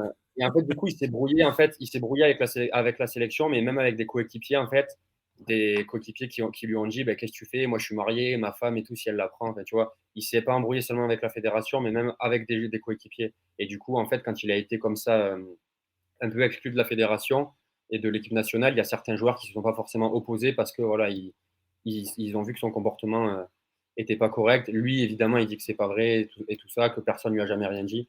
Donc voilà. Mais du coup, pour en revenir, donc du coup, tout ça a fait qu'en fait, Raúl Jiménez, en plus, rappelez-vous, il y a 2 ans, avant sa grave blessure, il était quand même très bon aux Wolves. Il avait mis 15 buts en première ligue. Enfin, c'était quand même un joueur très intéressant. Et en fait, Tata Martino, il a vraiment fait de Raúl Jiménez son leader, son numéro 9, mais pas juste son leader d'attaque, vraiment le leader d'équipe, quoi. Le, Ouais, voilà, l'élément c'est le essentiel pour premier Martino. nom qui pose sur sa feuille de Ah, match. exactement. C'était Raúl Jiménez. Voilà, il est arrivé, il a dit Jiménez et 10 autres, en fait. Et le problème, c'est qu'au début, il a eu raison parce que Jiménez était dans une très belle forme et en sélection, ça se voyait, il marquait. Et en fait, quand Jiménez a eu sa grave blessure, ça l'a tenu écarté des terrains pendant quasiment un an. Et donc là, comme Chicharito n'était plus là, il a dû trouver un autre numéro 9. Donc au tout début, il y avait Alan Pulido qui était à MLS. Après, il a eu des croisés, etc. Donc lui, c'est fini pour lui. Ensuite, il y a eu Henry Martin qui est dans la liste aussi, qui est un buteur de l'América. Ouais, enfin, Et qui en est un fait, attaquant de l'Amérique. voilà. Non, lui, encore, Bon, ça va. Voilà. Et en fait, comme tout ça, ça lui allait pas, il a eu l'idée en fait de naturaliser Rogelio Funes Mori, qui est le frère jumeau de Ramiro Funes Mori, le défenseur central, qui a notamment joué à Villarreal, et qui lui, par contre, est international argentin, son petit frère, son frère, ils sont jumeaux. Et du coup, en fait, il a naturalisé Rogelio Funes Mori, qui est quand même le meilleur buteur de l'histoire de Monterrey, pas des Tigres, hein, de l'autre club, des des CF Rayados, Monterrey. ouais. Voilà. Et donc, Funes Mori a obtenu la nationalité et Martino l'a ramené lors de la Gold Cup l'été dernier, enfin pas cet été, celui d'avant. Et en fait, beaucoup de gens n'étaient pas d'accord avec ça. Ils ont dit, quitte à faire ça, autant ramener Chicharito. Et en plus, en championnat, depuis, ça marche pas très très bien pour lui. Là, il était blessé pendant quasiment tout le tournoi. Il a marqué un seul but. Et du coup, voilà, c'est le numéro. En fait, la quête du numéro 9 a été vraiment. Ouais, c'est un peu, ça a été, ça a sujet, été le truc, c'est le truc qui a plombé un petit peu Martino, voilà. et En dans fait, tous les sens du voilà. terme, C'est ça. parce que même le choix. Alors, je vois Pierre qui nous parle de Macias, dont on parlait beaucoup à un moment au Chivas. Après, il faut toujours se méfier, et on va le dire aussi, il faut toujours se méfier avec les pépites des Chivas. Ouais. Bon, Non, mais c'est vrai que Mathias. mais même Ouais, si c'était non, vas-y. c'est un très bon joueur, Macias, et quand il a éclos, vraiment, ouais. Mais attention quand même avec les pépites des Chivas, Ouais, c'est ça. hein. Et surtout, il n'a pas eu de chance parce qu'en fait, il y avait même eu son nom qui avait circulé à l'OM et tout. Et Ouais. en fait, il a fini par partir à Retafe en prêt. Et il jouait quasiment jamais. Enfin, ça allait pas trop pour lui. Donc, il est reparti au Chivas pour essayer voilà, de reprendre son niveau. Il a commencé à marquer quelques buts et après, il s'est fait les croisés. Donc là, vraiment, la malchance. Mm. Donc là, on parlait même pas de lui, en fait. Enfin, et son nom est même pas arrivé dans les discussions parce que c'est. Après, j'espère pour lui qu'il rebondira, mais pour l'instant, il n'est pas du tout dans la discussion. Et Ouais. du coup, voilà, tout ça pour revenir sur Santi Jiménez. En fait, la quête du neuf pendant les 4 années post-mondial, le cycle mondialiste entre les deux, il y a eu une quête comme ça du numéro 9. Et en fait, Santi Jiménez, donc, qui est formé à Cruz Azul, qui est le fils en fait, d'un ancien joueur de Cruz Azul qui s'appelle Chaco Jiménez, qui lui est argentin. Donc, Santi Jiménez, à la base, est argentin, mais lui, c'est pas une naturalisation, c'est qu'il est vraiment né au Mexique, etc. Donc lui, en fait, il a commencé à briller à Cruz Azul. Il a eu ses premières sélections quand il était à Cruz Azul, encore au Mexique. Et en fait, il a démarré la saison à Cruz Azul. Il a marqué quand même 6 buts en un mois. Il a été acheté par Feyenoord. Et là, on avait un peu des doutes parce que c'était pas un attaquant qui avait fait une ou deux saisons pleines en Liga MX. C'était vraiment un attaquant qui venait à peine d'éclore. Mais en fait, il a réussi à se battre. Et en fait, à Feyenoord, il a déjà marqué 6 buts, dont 4 en Europa League. Donc c'est le co-meilleur buteur d'Europa League. C'est quand Ouais, même pas rien. Surtout pour une sélection qui se cherchait un numéro 9. c'est ça. Donc, en fait, parmi tous les Mexicains, on s'est dit, bah, ça y est, enfin, un numéro 9 quoi, qui peut accompagner Raúl Jiménez. Parce que, bon, Jiménez, de par son statut et tout ça, on savait qu'il allait être pris. Après, il y a la question de sa blessure actuelle aussi, je peux en reparler après, qui revient dans les débats. Mais voilà, Santi Jiménez, on avait tous dit, il faut qu'il y soit. En plus, comme de la question aussi de préparer 2026, c'est un joueur, on sait que ça sera sûrement lui le 9 titulaire en 2026, s'il continue sa progression. Mentalement, c'est un signal de lui dire voilà, on te fait confiance, on sait on compte sur toi à l'avenir. Et là, au final, meilleur buteur d'Europa League, il a mis 12 buts cette saison. Et on l'écarte pour prendre deux joueurs de Liga MX, dont un qui a marqué un but depuis le mois d'août, quoi. Donc c'est ça qui est vraiment frustrant pour tout le monde. Ouais, Et surtout que Santi, on l'a vu au tournoi Révélo. Il a été l'une des rares satisfactions du Tri au tournoi Révélo, parce que c'était pas fou non plus, hein, ce qu'a proposé le Mexique pendant cette compétition. non, il n'était pas cette année. C'était, Je m'en- Non, c'était pas lui. c'était pas lui l'avant-centre au Révélo? Non, non, au tournoi Maurice Révélo, il y avait un jeune qui s'appelle Théoun Wilke qui joue à Ah, Bruges ouais, et un autre le Golgoth là? voilà, et un autre qui s'appelle Santiago Munoz. Et en fait, il y a Ah la oui, blague avec. pardon, j'ai confondu. Je me suis Mais après, trompé ils de ont le même Santi. prénom. C'est parce Ouais, qu'en je me fait, suis lui, trompé de Santiago. mais tu sais, là, avec le film Goal sur Newcastle, avec Ouais, ouais. Santiago Munoz et Santiago Muniez. Et du coup, il y avait Non, tu as raison, c'est le vrai, fait qu'il est pardon. connu. Je me suis Non, mais trompé voilà. là-dessus, ouais. Non, mais oui, parce qu'en fait, Santiago Jiménez, du coup, au moment du tournoi Maurice Révélo, c'était déjà un joueur assez confirmé. Enfin, au Mexique, en tout cas, ça faisait 6 mois qu'il avait commencé déjà à être assez connu. Il avait déjà connu des sélections en A. Et là, en fait, il a vraiment éclos en Europe. Enfin, surtout au Mexique, on veut envoyer des joueurs en Europe. On se plaint qu'on n'a pas assez de joueurs en Europe. Là, on a un jeune de 21 ans qui arrive en Europe. Première saison, première demi-saison, il marque 6 buts, 4 buts en Coupe d'Europe. Il marque à la Lazio. Enfin, c'est lui qui marque le dernier but pour les qualifier en huitième de finale. Enfin, vraiment, il a rempli son contrat. Et en fait, malgré ça, Martino lui préfère d'autres joueurs qui, pour certains, n'ont rien à faire là, quoi. Ouais, Et surtout, et c'est surtout, on l'a évoqué tout à l'heure, c'est-à-dire que tu viens de le dire, il réussit en Europe. Et c'est ça. Et c'est ça voilà. Mexicains qui réussissent en Europe, franchement, c'est très Il y vite en a, calculé, hein. voilà, il y en a de moins en moins. Et surtout qu'au Mexique, quand un jeune part en Europe, on dit c'est bien, faut aller montrer notre football là-bas. Et vraiment, quand un jeune réussit en Europe, on est content et on a envie de le voir. Et là, c'est vraiment pour lui, mentalement, moi, je me dis, c'est quand même un mauvais signe. Surtout que, en fait, comme on disait sur la Corée du Sud, Martino a d'abord fait un rassemblement avec les joueurs seulement de Ligue MX, plus Hector Herrera qui joue en MLS, parce que le championnat mexicain s'est arrêté depuis déjà 3 semaines, Mm. exprès pour préparer la Coupe du Monde. ils sont tous partis à Gérone. Donc, tous les joueurs de Liga MX, plus Correa, ils ont fait un match amical la semaine dernière contre l'Irak. Et en fait, là, les joueurs européens se sont greffés petit à petit ce week-end, là, après leur match. Et en fait, Diego Lainez et Santi Jiménez, ils sont arrivés dimanche matin. En fait, ils sont arrivés dimanche matin et à 19h le même jour, la liste est sortie, comme quoi ils n'étaient pas pris et ils sont repartis, en fait. Incroyable. Ils sont restés même pas une journée, quoi. Ouais. Est-ce qu'ils ont eu le Donc, temps voilà. de prendre un petit peu de matériel Ah, mais d'équipement? c'est ça. Enfin, C'est je crois incroyable. C'est ils ont fait un incroyable. demi-entraînement. Ils ont fait un demi-entraînement et voilà. Mais après, Martino s'est justifié en fait en expliquant que sur la liste de 31 joueurs, les 5 qui allaient partir, lui, en fait, les avait déjà informés une semaine avant et qu'en fait, en gros, il leur a dit, c'est ce qu'il a dit à la conférence de presse la dernière fois. En fait, les 5 joueurs, bon, il y a Corona, Jesus Corona de Séville qui, lui, malheureusement, s'est pas rétabli. Il s'était gravement blessé au péroné au mois fin août ou début septembre. Et lui, malheureusement, il l'a mis dans la liste au cas où il y avait un miracle, mais il s'est pas rétabli. Donc, lui, c'était déjà fait. Il restait 4 joueurs à enlever. Et en fait, Martino avait expliqué que du coup, ces 4 joueurs, il les avait déjà prévenus en mode tu as 5 ou 10% de chance de venir à la Coupe du Monde. Donc, si tu viens avec nous, tu t'entraînes à fond et après, tu verras. Mais en gros, Martino a dit comme quoi il le savait et qu'ils sont venus, en gros, enfin, surtout Jiménez et Lainez, en fait, sont venus à Gérone en connaissance de cause. Ils Ouais. auraient pu ne pas venir. Martino avait dit qu'il leur a laissé le choix. En fait, il leur a dit qu'ils pouvaient ne pas venir et qu'ils comprendraient ça. Mais les deux ont quand même tenu à venir au cas où. Enfin, voilà, forcément, ils sont jeunes. Ils se sont dit, si je viens pas, c'est mort. Mais peut-être que Ouais. si j'y vais, il va se dire, ah ouais, quand même, ils sont venus et tout ça, il va faire un effort. Donc, les deux sont venus en croyant un peu au miracle. Et finalement, ça ne s'est pas passé. Mais surtout Jiménez, parce que voilà, pour revenir à. Parce que c'est pas facile parce qu'il y a deux Jiménez. Il y a Raúl Jiménez et Ouais, mais Santi. ça s'écrit pas pareil. Il y en a un avec un J et un avec un G. C'est pour ça on dit Raúl et Santi et c'est plus pratique. Voilà. Mais... Et du coup, voilà, en fait, Raúl Jiménez, donc, il y a eu sa grave blessure à la tête, il est revenu et tout ça, mais là, il est atteint d'une pubalgie depuis le début de saison. On sait que la pubalgie, comme on dit, c'est un peu la blessure du footballeur, c'est quelque chose de très, Ouais, puis ça traîne, hein. très gênant. C'est très gênant, c'est très dur à soigner, ça traîne. Et du coup, en fait, Raúl Jiménez n'a pas joué en championnat, enfin, n'a pas joué tout court depuis le 31 août avec les Wolves.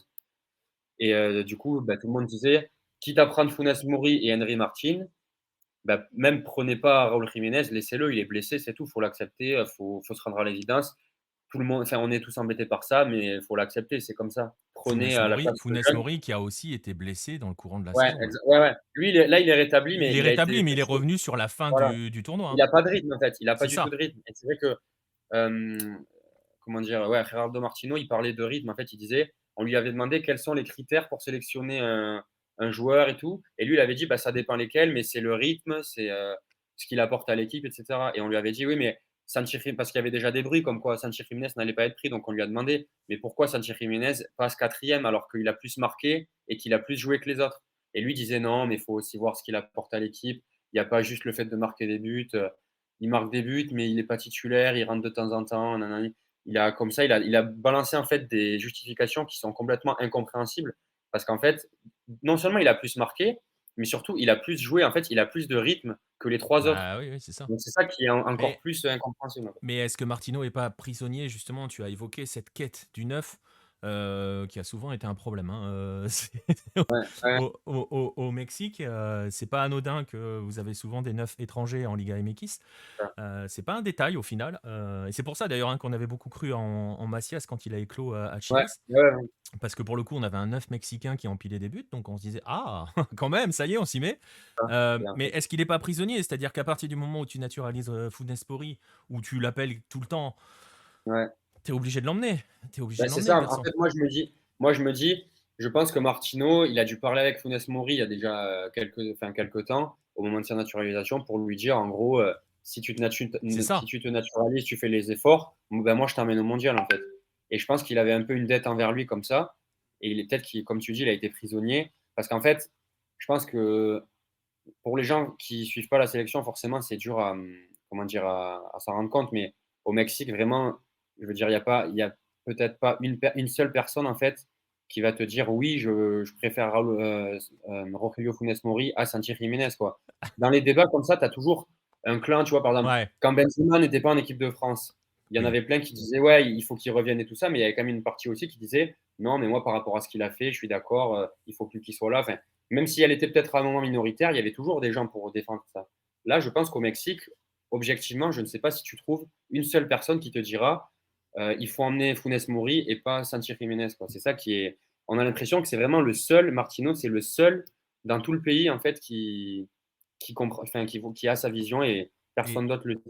et pour ajouter à ce que tu dis sur le côté que pour le coup, c'est même pas blanc et noir, c'est blanc, point. C'est-à-dire que c'est. C'est ça, voilà, il n'y a même pas de Il n'y a débat, même quoi. pas, il y a même pas de noir. Il faut aussi ajouter sur l'histoire que Funes Mori, tu l'as dit, hein, il est naturalisé. Et au Mexique, c'est pas anodin. Ouais, c'est ça. Oui. Déjà, quand le sélectionneur est étranger, il faut qu'il fasse très Ouais, attention à ce qu'il dit. On se souvient d'Osorio, justement, qui s'était plaint qu'il n'y avait pas assez de Mexicains qui jouaient dans les championnats majeurs. Il s'est fait démonter, ouais. alors que finalement, on s'aperçoit que Il son n'a pas tort, Mexique, hein. il avait raison, et deux, son Mexique est probablement le meilleur Mexique qu'on ait vu ces dernières années. C'est vrai, Euh, hein. donc voilà, mais il s'est fait détruire. Pourquoi? Parce qu'un Colombien qui arrive, qui arrive Et qui donne des leçons. en Mexique, expliquer aux Mexicains comment on joue, voilà. Alors, Ouais. l'Argentin est un peu moins, bah, quoique, voilà. Mais voilà, naturaliser. Moi, je me souviens, ça remonte, hein, mais à la Copa América 2015, ils avaient emmené une équipe bis, hein, le Mexique, Ouais. au C'était Chili. Miguel Vosso, le numéro 9. Exactement, C'est exactement. ça. Et il y avait, même avec une équipe bis, il y avait ces débats sur mais pourquoi vous emmenez des naturalisés ou des Voilà, pourquoi binationaux? vous n'emmenez pas un jeune Mexicain qui mérite, Voilà, etc. exactement. Et Et donc, surtout, voilà. Et là, en plus, le fait que Martino soit argentin, que Funes Mori soit argentin, qu'on soit dans le groupe de l'Argentine, il y a beaucoup de. Voilà, de. bon, après, il n'est pas gardien, il n'est pas péruvien, il Non, prendra peut-être pas non, non. 6-0 au dernier match, comme notre ami Quiroga en Ah oui, 78, mais, non, mais là, ouais. mais voilà. Non, mais c'est. Tu évoques le match de l'Argentine. Le calendrier du Mexique, dans l'ordre, tu l'as? Ah ouais, donc c'est la Pologne le 22, donc premier match où tout va se jouer. Ensuite, l'Argentine le 26 et on finit par l'Arabie Saoudite. Donc, tout, en fait, vraiment, tout va se jouer dans le premier match parce que si tu gagnes le premier match contre la Pologne, qui est ton adversaire direct, ben en fait, t'as plus trop de pression contre l'Argentine parce que, entre guillemets, tu as même le droit de perdre contre Ouais, l'Argentine. t'as Si ton tu gagnes, joker. Ouais. si tu bats l'Arabie Saoudite, tu as ton joker. Mais par contre, si tu perds contre la Pologne, ben là, tu es mort. Enfin, pour le match contre l'Argentine, tu as une pression monstre parce que si tu perds contre l'Argentine, c'est fini. Donc, en Et fait, c'est ce premier match qui va vraiment tout conditionner. qui va tout conditionner. Alors, il y a des commentaires. Je vois Biscuit qui nous dit il en pense Ouais. quoi des gens qui disent que les sponsors ou les chaînes de télé décident de qui est sélectionné, comme par exemple Ochoa qui serait sélectionné parce qu'il est Non, mais actionnaire ça, d'un sponsor de la sélection. Après, j'ai envie de dire, s'il y a un poste où il n'y a peut-être pas trop débat, c'est quand même le ouais. gardien, hein. Ah non, mais clairement. Parce que Après, les quand tu vois les Mexicains, remplaçants, ouais, non, mais c'est ça. Après, les Mexicains aiment bien, enfin, ils sont très critiques envers leur propre sélection. Ils aiment bien taper comme ça hein, sur des joueurs stars, un peu sur les joueurs les plus exposés pour dire. Par exemple, Ochoa, c'est marrant parce que Ochoa, il a l'image d'un des gardiens mexicains avec Campos, peut-être le plus emblématique, voire peut-être au-dessus. Mais c'est vrai qu'au Mexique, il y a toujours eu beaucoup de gens qui le critiquaient parce qu'il y a aussi cette logique un peu de clubisme. Ochoa, il a été formé à eh l'América, ouais, il a longtemps joué là-bas, il est revenu à l'América. Donc, il est très identifié America. Donc, tous ceux qui n'aiment pas l'America, forcément, n'aiment pas Ochoa, enfin, etc. Mais du coup, pour revenir à la question, beaucoup de gens disent ça. Oui, il est là pour les sponsors, etc. Mais on peut leur répondre une chose déjà, par exemple, avec Chicharito. Ben voilà, si vraiment il sélectionnait les joueurs dans une logique de sponsor, ben, je peux vous dire que Chicharito, il serait là parce que ça, même sans être sélectionné, ça reste le joueur mexicain, je pense, le plus emblématique à l'heure actuelle et peut-être même le plus aimé. ah Donc bah voilà, il y a. si tu raisonnais en termes de sponsor, tu ferais venir Chicharito et Vela, hein. Ben voilà, c'est ça, clairement. Et du coup, après, voilà, et comme tu dis, au choix, il n'y a pas de débat parce que le poste de gardien, c'est un des postes où on est le plus pauvre. Mm. Et quand tu vois ben, la liste, en fait, la moyenne d'âge, donc on a Ochoa qui a 36 ans, gardien remplaçant Talavera qui a 39 ans. Je me demande s'il n'a pas bientôt Il 40 ans arrive à d'ailleurs. 40, ouais. Voilà. On a Rodolfo Cota qui est un peu le minot, il a 32 ans. Et Non, voilà. et puis en plus, pour dire les choses très clairement, on parlait du Mexique qui a une campagne de qualification très très poussive. Il y a un paquet de matchs où le Mexique prend les points grâce à Ochoa, hein. Ouais, c'est Donc, clair, non, il a fait. pour Il le coup, est, lui, c'est vraiment voilà. il n'y a pas de débat sur sa place, hein. Il faut critiquer des gens, je pense Ouais. pas que ça soit lui parce que forcément, c'est pas l'Ochoa qui a son meilleur niveau comme en 2014, mais ça reste le numéro un et ça reste le gardien qui est capable de te sauver des matchs à lui tout seul. Donc, il y a des choses pour lesquelles je suis inquiète. Le poste de gardien, ça va, c'est pas ma plus grande. Ouais, ouais, c'est clair. Alors justement, on va arriver vers les dernières questions. La question que j'avais posée à Baptiste tout à l'heure, et on va Ouais, aller encore plus forte pour le Mexique, parce qu'on l'a déjà évoqué. C'est habituellement, quand le Mexique se présente à une Coupe du Monde, on rappelle que le Mexique sort toujours de son groupe. Ouais, toujours. toujours. C'est pour ça que c'est jamais bon signe quand on a le Mexique dans son groupe, hein, la bise aux Français en 2010. Non, mais c'est vrai, hein, on se souvient à Non, mais c'est l'époque vrai, ouais. que tout le monde disait ouais, le Mexique, ça va et tout, sauf que le Mexique sort toujours et était C'est le sorti. jackpot à RMC, Ouais, c'est le le fameux jackpot. jackpot, ouais, ouais. Le Mais fameux, c'est après, le jackpot. après ça va parce il l'a bien Mais réutilisé oui, son non, mais jackpot bien sûr, ouais. et pour le Ouais, coup, ça va être très drôle. C'est vrai que c'est drôle avec le recul, pour le c'est coup. ça, ouais. Voilà, on en dit, hein, même nous, il nous arrive de dire des trucs et c'est Ah, l'inverse mais qui se c'est produit. sûr. Après, bon, mais c'est vrai que le Mexique passe toujours et justement, on se souvient, j'évoquais Osorio lors de la dernière Coupe du Monde. Osorio, quand il était arrivé avant la campagne de Russie, je l'ai fait exprès. Avant la campagne de Russie, Osorio avait dit que lui, son seul objectif, c'était le 5e match, donc un quart de finale, parce que le Mexique passe toujours les groupes, mais se fait toujours fracasser en C'est 8e. ça. Est-ce que cette année, au Mexique, on évoque le quinto partido, ou est-ce que vraiment on est inquiet au point de se dire on va pas sortir du groupe? Non, oui, on l'évoque toujours parce qu'on est, enfin, au Mexique, on est obligé de l'évoquer. On a tellement été marqué par ça, en fait. Comme tu disais, depuis Bah, c'est l'ADN, hein. 1994. C'est ça. En fait, on a raté la Coupe du Monde 90 à cause d'une affaire d'âge. En fait, on a fait jouer des Les joueurs, Cachiroules. voilà, exactement, qui n'avaient pas. En fait, on a fait jouer des joueurs en U23 qui avaient plus de 23 ans, etc. Donc, on a été disqualifiés. Mais en fait, depuis 94, on se qualifie et on passe les poules et on est éliminé en huitième, toujours. Donc, forcément, on est obligé d'y penser. Et encore plus cette année, parce que j'ai envie de te dire, plus les années passent, en fait, plus la malédiction est importante et plus on a envie de la battre, en fait. Mais c'est vrai qu'en fait, il y a eu ce deuxième. En fait, comment dire, le débat du Quinto Partido, c'est quelque chose qui est tout le temps présent, c'est quelque chose qui est là, tout le temps en arrière-plan, en fait. Et après, en fait, à court terme, vraiment, sur l'instant T, on est un peu inquiet, oui, à cause de Martino. Mais si tu demandes aux Mexicains c'est quoi l'objectif de la Coupe du Monde, ils te diront que c'est le Quinto Partido parce qu'on ne peut pas se défaire de ça. Ce Mais c'est clair qu'on n'est quinto, plus. quinto, quinto partido, ça sous-entend donc de sortir d'un groupe devant l'Argentine enfin avec l'Argentine et la Pologne. Bon, Ouais, probablement derrière l'Argentine, l'Argentine, mais ça peut se faire si on bat la Pologne, ça peut ça se peut faire. se faire, mais ça veut dire taper la France en 8e. Ouais. Ou le Danemark, ce Ou qui le n'est pas Danemark s'il finit forcément un premier. cadeau non plus d'ailleurs, hein. Ce qui n'est Non. pas d'ailleurs. Parce qu'autant il y a des poules où tu peux te dire le deuxième, voilà, mais là, que ce soit France ou Danemark, les deux, ça annonce quand même très compliqué. Donc, après, il y en a qui disent, en fait, comme c'est le pire coach qu'on ait eu, peut-être qu'en fait, finalement, c'est lui qui va briser la malédiction sur un malentendu. En fait, on ne sait pas, quoi. Ah, C'est ça le truc, c'est que on a tellement eu de. En fait, peu importe. Des fois, on arrivait en forme, on perdait. On n'arrivait pas en forme, on perdait quand même. Peu importe. Il y avait des années, on avait un beau style de jeu, mais on passait pas quand même les huitièmes. Il y avait des années, on jouait plus sur la grinta, sur voilà l'envie. On passait pas non plus. Donc là, on se dit bah, peut-être qu'avec un coach où on joue mal, etc. Bah, peut-être que c'est ça qu'il faut pour qu'on passe en fait. et on embrasse Maxi Au final, Rodriguez pour avoir tué les voilà, rêves c'est ça. mexicains.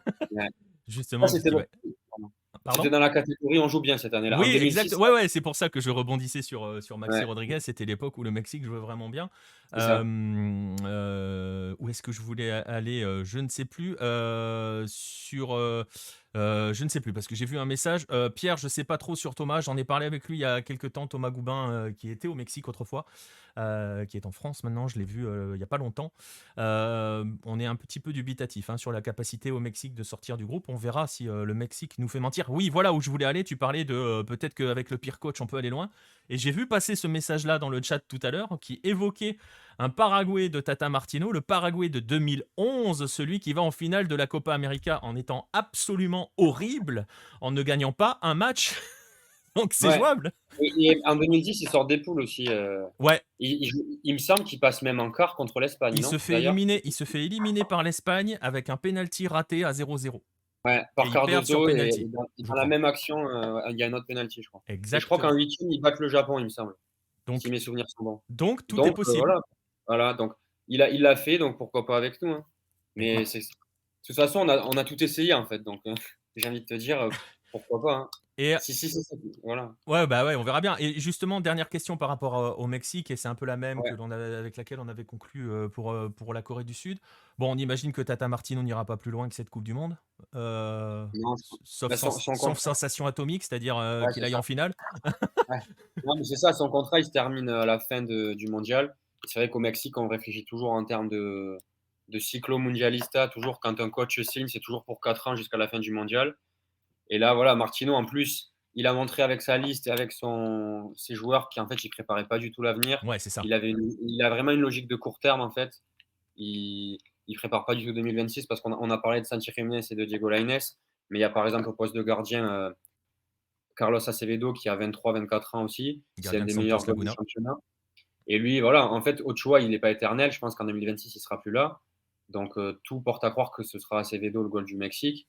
Et donc, pourquoi ne pas le mettre un troisième goal? On sait qu'il ne jouera pas, mais au moins, il prend de l'expérience. Et arriver en 2026 avec le statut de titulaire, mais en ayant déjà vécu un mondial, ça peut voilà, l'aider, comme Lainez ou Jiménez d'ailleurs. Mais voilà, du coup, tout ça fait que il montre en tout cas, lui, qu'il n'est pas trop impliqué dans le projet à long terme. Et voilà, je rajouterai juste une stat, c'est que le Mexique est le pays avec la moyenne d'âge la plus élevée, juste derrière l'Iran, avec 28 et quelques de moyenne d'âge. Et le joueur le plus jeune, c'est Kevin Alvarez, donc né en 99, donc il y a 23 ans. C'est voilà, le joueur le plus jeune. Donc Voilà. ça en dit beaucoup. Ouais, ça en dit beaucoup et c'est des chiffres à comparer justement avec les deux autres pays hôtes. On évoquait le Canada avec ces jeunes Buchanan, je parlais Exactement. d'Ismaël Koné qui est un 2002. Vous pouvez regarder du côté des États-Unis avec pas mal de joueurs de 20, 21, 22 ans qui sont dans cette sélection. Je crois que la moyenne d'âge américaine c'est 25 ans. Je crois que c'est la plus jeune sélection US dans l'histoire des Coupes du Monde, alignée dans l'histoire des Coupes du Monde. Donc ça Mm. montre qu'il y a deux pays au nord qui sont en train de construire et qu'il y a un pays qui est à la Mais frontière sud des États-Unis, qui attend. on va partir de zéro en fait. Quand la Coupe du Monde va s'arrêter, peu importe le résultat, parce qu'on peut faire s'il faut, on va faire un quart de finale, j'en sais rien. Mais dans tous les cas, on sait que la majorité des joueurs qui sont là, on a des Hector, enfin on les connaît, les Hector Herrera, les Hector Moreno qui est encore titulaire. Enfin dites-vous, il est encore titulaire. Hector Moreno, ça fait déjà au moins 4 ans qu'il est plus en Europe. On a des voilà Hector Herrera, des joueurs, Guardado qui est encore là. On sait que ces joueurs-là, ils seront plus là en 2026. Donc il va vraiment falloir partir sur un nouveau cycle. Et tout ce que les États-Unis et le Canada font depuis plusieurs années, on va devoir le faire en même pas 4 ans. Quoi. C'est ça, avec un réservoir qui est peut-être pas aussi Et voilà, grand exactement. que cela. Ouais. Donc voilà, ça sera une des questions. Il y a la question qui est posée, qui est passée dans le. Il y a des rumeurs sur le prochain, sur l'héritier de Martino Non, honnêtement, il n'y pas a du pas tout. vraiment de rumeurs. On sait que El Piojo Herrera, Miguel Herrera, qui était le coach en 2014, Non. était coach des Tigres. Il vient de se faire licencier. Ouais, mais non. Donc, Oh non, c'est pas possible. ouais. Il va falloir Non, mais arrêter. honnêtement, en fait, aujourd'hui, si on parle vraiment à l'instant T, à part lui, il n'y a pas vraiment de coach qui aurait le profil dans le sens. Je veux dire, il y a des coachs qui ont des qualités au Mexique qui pourraient prendre la sélection, mais je veux dire, le profil qui serait potentiel, qui pourrait matcher avec la fédération et tout ça, pour l'instant, il y a lui. Après, non, pour l'instant, il n'y a pas. Enfin, après, je dis ça, c'est pas une rumeur ni rien, mais c'est juste qu'au Mexique, si on doit te dire qui pour succéder à Martino, ben, en fait, c'est le premier nom qui viendrait parce que tout simplement, c'est le seul qui pourrait matcher. Et pour répondre à ZTK11 qui évoque l'Arcamon, il me semble qu'il va du côté de la MLS. Je Ah, crois. il y avait eu des rumeurs avec les Tigres. Finalement, les Tigres vont prendre Coca, qui était double champion avec l'Atlas, qui a été double champion avec l'Atlas et qui a été libéré par l'Atlas. Donc, lui, il va s'engager avec les Tigres. Et Larcamón, qui est le coach de Puebla, enfin, qui était du coup, très intéressant. Mais lui, pareil, c'est un jeune. Et Mm. est-ce que la fédération serait prête à lui faire confiance? Et Je pas, ne sais et, pas. et pas de petite rumeur Bielsa qui revient par là. Je Ah, trouve qu'il y a eu la rumeur. Non, mais sans rire, non, mais après je le Leeds, sais. il me semble qu'il y a eu la rumeur. Et honnêtement, moi, ça me plairait. Enfin, je serais emballé par l'idée parce que quand on voit ce qu'il a fait au Chili, etc., Mais c'est est-ce que c'est lui qui a lancé la génération voilà, du je, Chili. Mais je te le dis parce que j'en ai parlé avec Thomas Goubin il y a quelques jours, on a discuté ensemble. ouais, Et justement, on a évoqué Bielsa, mais est-ce que Bielsa est compatible avec cette fédération? Est-ce ah, que c'est ça. Bielsa Après, est compatible avec cette vision qu'a la fédération mexicaine de son football au sens large du terme? Je suis ouais. pas convaincu. Non, moi non plus, je suis pas convaincu, mais justement, ça les obligerait à, voilà, à changer, quoi. Ça serait. Mais du coup, comme tu dis, ça semble peu probable. Ils veulent un coach qui soit, voilà, qui soit bien lisse, etc. Donc, c'est clair que ça semble. Malheureusement, ça semble improbable. Ouais, ça semble un peu improbable. Voilà, donc voilà pour le Mexique dans le groupe C avec l'Argentine, l'Arabie Saoudite et la Pologne. On suivra l'aventure du tri mexicain, et j'ai bien dit du tri mexicain. La tri dans cette Coupe du Monde, c'est l'Équateur, messieurs, dames. Exactement. Donc faites très attention. Ça m'a valu un blocage par Grégor Margoton parce que je lui ai dit qu'on disait le tri et pas la tri. Ouais. Ouais, je suis bloqué sur Twitter à cause de ça. J'ai dû être trop méchant Il y en ce a qui jour-là. il y en a qui sont susceptibles. Écoute. Écoute, il a pas aimé que je lui dise que c'était le tri et pas la tri, que la tri c'était éventuellement le Costa Rica. Mais bon. Euh, Bref, là, Bon, bon, la tri, ça sera l'Équateur. Bah, ça va faire notre transition vers l'Amérique du Sud. Je regarde s'il y a d'autres messages. Ouais, il y a Pierre qui te propose Reynaldo Rueda. Non, dites non tout de suite. ouais, on va dire non, mais Il a quand même réussi à éliminer 2 sélections de la Coupe du Monde sur une même campagne. ça, c'est Euh, toi. on salue l'artiste quand même. Donc voilà. Mais ça sera intéressant de voir. Et effectivement, je sais pas si c'est senti ça, tu vois, par rapport au Mexique, mais même au niveau des clubs, quand tu vois ce qui se passe au nord avec la MLS, quand tu vois ce qui se passe même encore plus au nord avec la Cannes Premier League voilà, qui est en dessous de la MLS, mais qui se structure, travaille bien. euh, je serais mexicain, je serais quand même très très inquiet pour les prochaines années, hein. Il y a une Ouais. hégémonie qui Non, mais est très en danger. après, voilà, ça va nous forcer. On va être obligé au bout d'un moment de se réveiller et de prendre le pas, quoi. Donc, après, quand ça arrivera, on ne sait pas, mais on va être obligé, quoi. Est-ce qu'il va pas C'est falloir ça le ouais, c'est ça. Est-ce qu'il va pas falloir se prendre un gros mur pour se mettre au peut-être, ouais, travail? Voilà. peut-être. En tout cas, à suivre. Attention quand même à ce Mexique, hein. Ne les enterrez jamais. Non, N'enterrez oui, après, faut pas jamais le obliger, c'est Mexique. ça.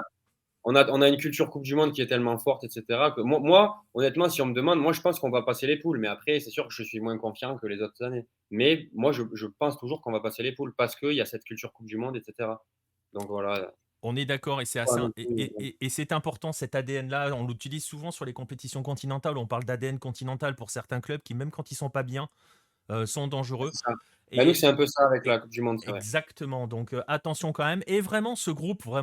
Alors l'Arabie Saoudite peut être piégeuse, mais C'est ça, bon, avec Hervé normalement ça Renard. va. Franchement, tout va se jouer sur ce premier match face à la Pologne. Et la Pologne n'est pas non plus une terreur continentale, hein, pour le Non, Mexique. Donc, why not? ouais. Bref. Réponse dans une semaine. Exactement. Réponse dans pile une semaine, hein, c'est ça, c'est mardi, hein, Ouais. eux. Ouais, à 17h, donc là, on saura déjà. Et ben voilà, donc dans le numéro 3 de l'autre Coupe du Monde, on parlera, on verra Voilà. si Mexique-Pologne. on verra l'état de Funes les- Mori aura marqué un doublé.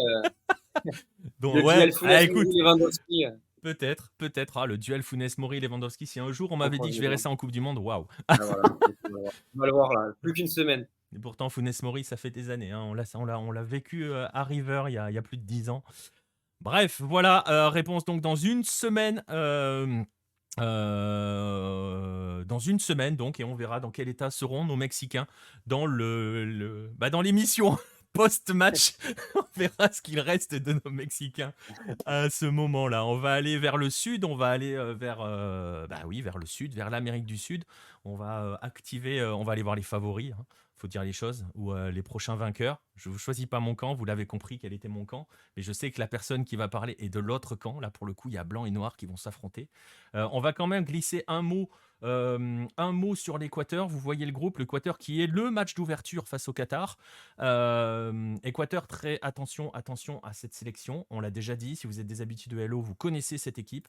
Vous savez ce que l'on pense de cette équipe. Il y aura un article qui détaillera un petit peu plus. Je vous mets les convoqués. Je prends un graphique publié par ESPN parce qu'alors la Fédé nous a fait des trucs absolument incroyables et absolument pas présentables. Voilà, il y a une chose à retenir et c'est la seule chose dont on parlera ce soir parce que ça conclut un petit peu cet arc Byron Castillo que vous avez suivi au cours des 9-10. Si vous regardez rapidement la liste des défenseurs, Byron Castillo, lui, n'est pas présent. Il y a eu un communiqué de la fédération équatorienne qui est tombé hier, il me semble, enfin juste avant la liste, expliquant que, à la suite de la sanction qui est tombée, hein, contre la sélection, contre la fédération, je le rappelle très rapidement, on en a parlé dans un précédent 9-10. Byron Castillo a été reconnu, c'est très difficile à résumer en une phrase, mais en gros, il est équatorien, mais pas vrai, par la justice, mais pas vraiment pour le tribunal arbitral du sport, qui estime qu'il avait présenté de faux papiers pour établir son passeport. Bref, donc il y a des sanctions qui sont encourues par l'Équateur, et l'Équateur a juste communiqué qu'il ne veut pas prendre de risques pour cette Coupe du Monde et donc n'a pas sélectionné Byron Castillo. Quand on se souvient de l'état psychologique dans lequel il était à l'époque de Barcelona, après que l'affaire a explosé, après que le Chili et le Pérou se sont bien acharnés dans l'histoire. Ça va être très compliqué. Byron Castillo, qui d'ailleurs est à Léon, c'est ça, hein, il me semble. Byron Castillo. Ouais, il est au Je ne sais Mexique. plus. Je crois qu'il est à Léon. Léon ou Santos. Je confonds toujours les deux. Non, Santos. Oh, Enfin, non, attends. Non, il est plus. je sais Attends. plus. J'ai un doute. Il est parti au Mexique. Après Il y Barcelona, a il est deux, parti au Mexique. en fait, il y a deux joueurs de Santos qui sont à la Coupe du Monde pour l'Équateur, mais c'est pas. Bah, il n'est pas Il appelé. est à Léon. Non, enfin, c'est Léon, oui, pardon.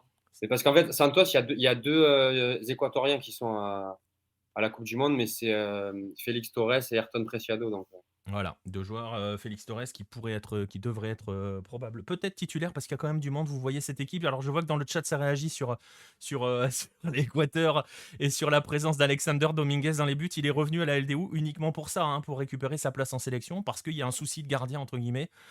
Si vous avez suivi un petit peu les aventures équatoriennes, vous avez vu un temps Hernan Galíndez dans les buts. Alexander Dominguez est revenu en Équateur pour jouer et pour reprendre sa place. Il a repris sa place à la LDU. Il a fait son travail à la LDU parce qu'il a profité aussi des blessures des gardiens 1 et 2 de la LDU. Hein. Il était arrivé pour pallier. Il a retrouvé sa place. Et voilà, moi, j'aimerais beaucoup voir Moïse Ramirez pendant cette Coupe du Monde. Je pense qu'on ne le verra pas, qu'on verra Alexander Dominguez. Mais voilà, vous voyez que c'est une équipe où il y a quand même pas mal de jeunes aussi. On l'a déjà évoqué, je l'évoquerai sur le site. Cet Équateur-là est très très dangereux, peut sortir de son groupe très clairement, je pense. Ne me les faites pas dire ce que je dis pas, ils gagneront pas, ils peuvent aller en huitième de finale et ça serait déjà gagné. Par contre, cet Équateur-là, s'il continue de bien travailler, sera extrêmement dangereux en 2026. Donc voilà. Et pour répondre à ta question, Philippe Lebel, est-ce que l'Équateur peut rivaliser avec le Sénégal et les Pays-Bas? Écoute, je me mouille un peu, mais pour moi, très franchement, ils peuvent rivaliser avec le Sénégal. Euh, voilà, et ils peuvent taper le Qatar en ouverture. Et derrière ça t'ouvre presque les huitièmes. Voilà, mais j'en parlerai un petit peu plus en détail sur le site de l'Équateur. On va aller voir, donc je le disais, du côté des géants, du côté de ceux que tout le monde attend.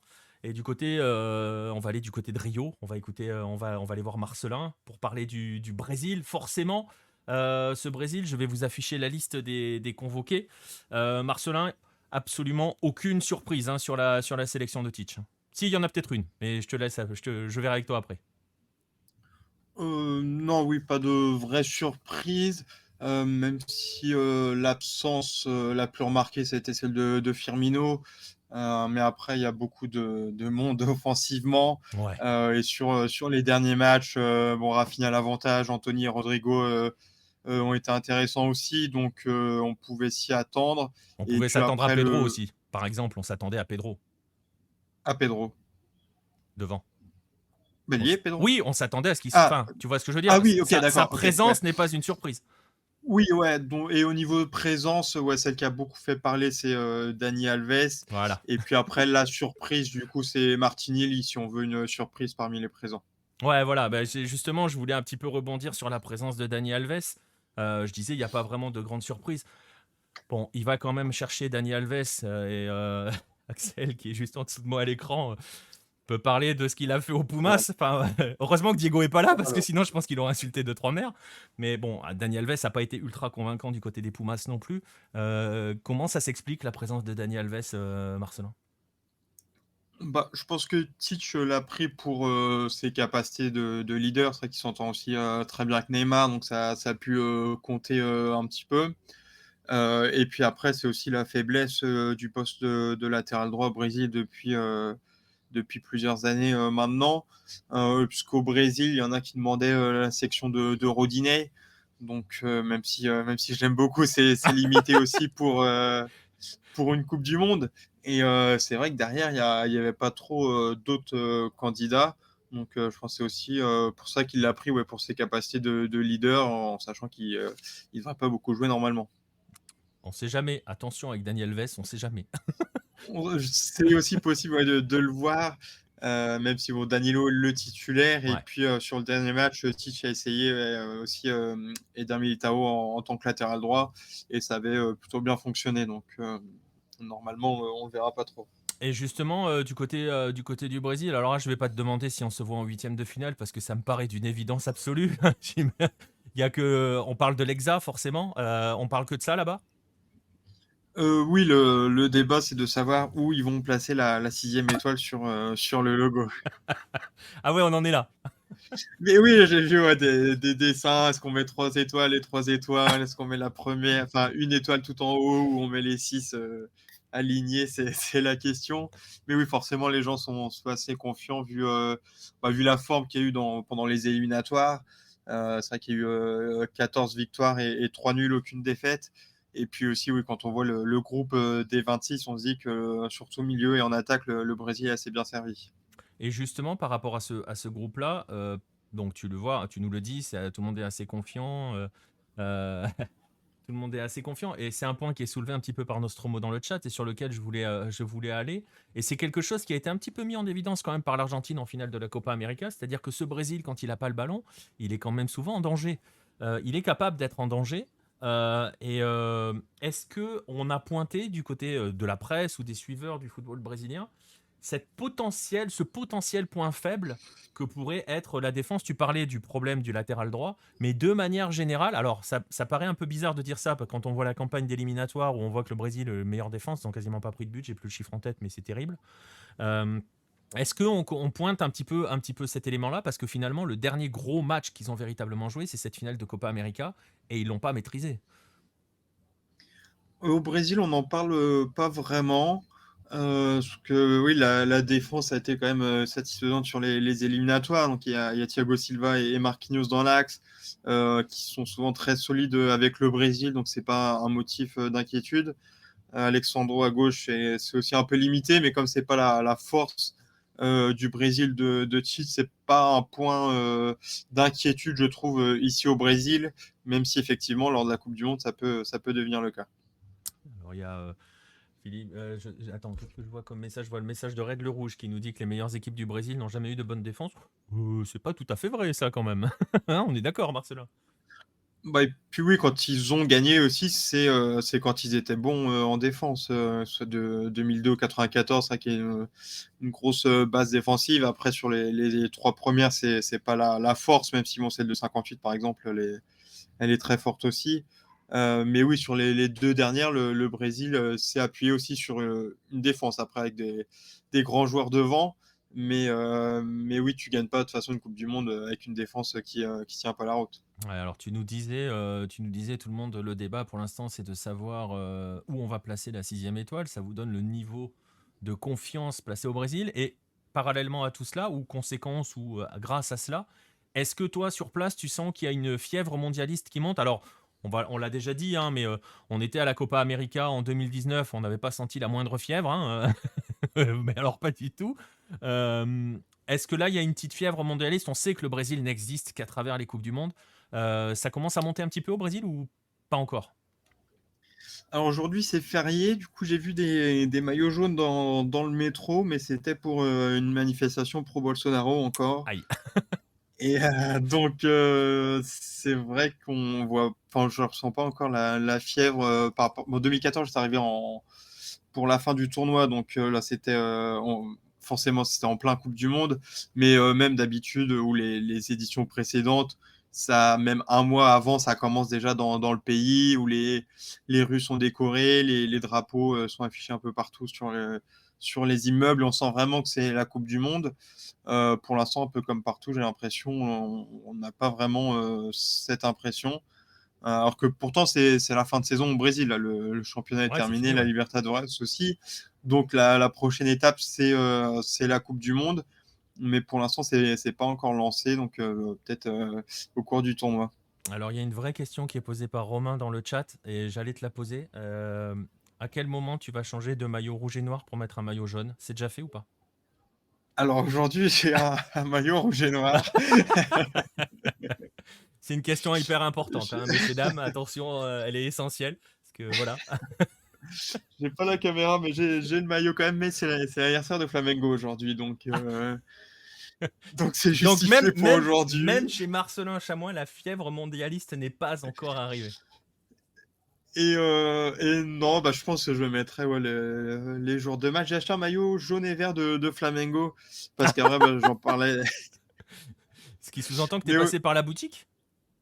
j'ai acheté à Rocinha sur parce qu'il y a une boutique aussi de Flamengo à Rocinha. Et du coup, je vais là-bas en ce moment. Mais c'est vrai que je parlais de la manif pro-Bolsonaro. C'est vrai que maintenant, le maillot jaune est quand même très identifié pro-Bolsonaro.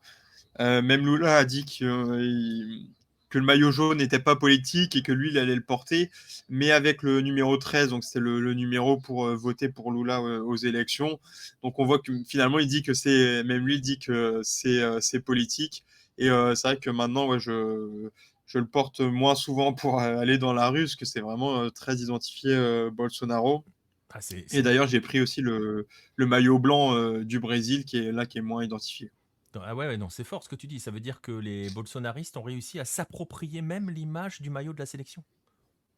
Oui, parce que ouais, tu les vois sur chaque manifestation, c'est vraiment les couleurs jaune et vert, mais le maillot de la sélection qui mettent. Après, bon, enfin, chacun fait ce qu'il veut. Tu peux le mettre sans être pro Bolsonaro. Il y en Oui, avoir qui le font. mais le symbole a été pris. La preuve, tu le dis avec Lula qui essaye de. Voilà, qui Oui, de ouais, contre-attaque. voilà.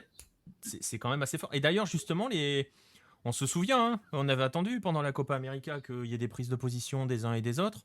On se souvient Casemiro qui avait dit on va parler, et qui nous avait fait un truc congelé au possible. Il y a eu des vrais. Là, les élections, c'est encore très frais. Il y a eu des prises de position de certains joueurs. Est-ce que. Tu disais, la fièvre n'est pas encore montée pour l'instant, on va attendre quand la compétition va démarrer. Mais est-ce que justement, encore, ça peut continuer à contribuer je ne vais pas dire le rejet, mais à cette séparation qu'il y a entre le peuple et cette sélection?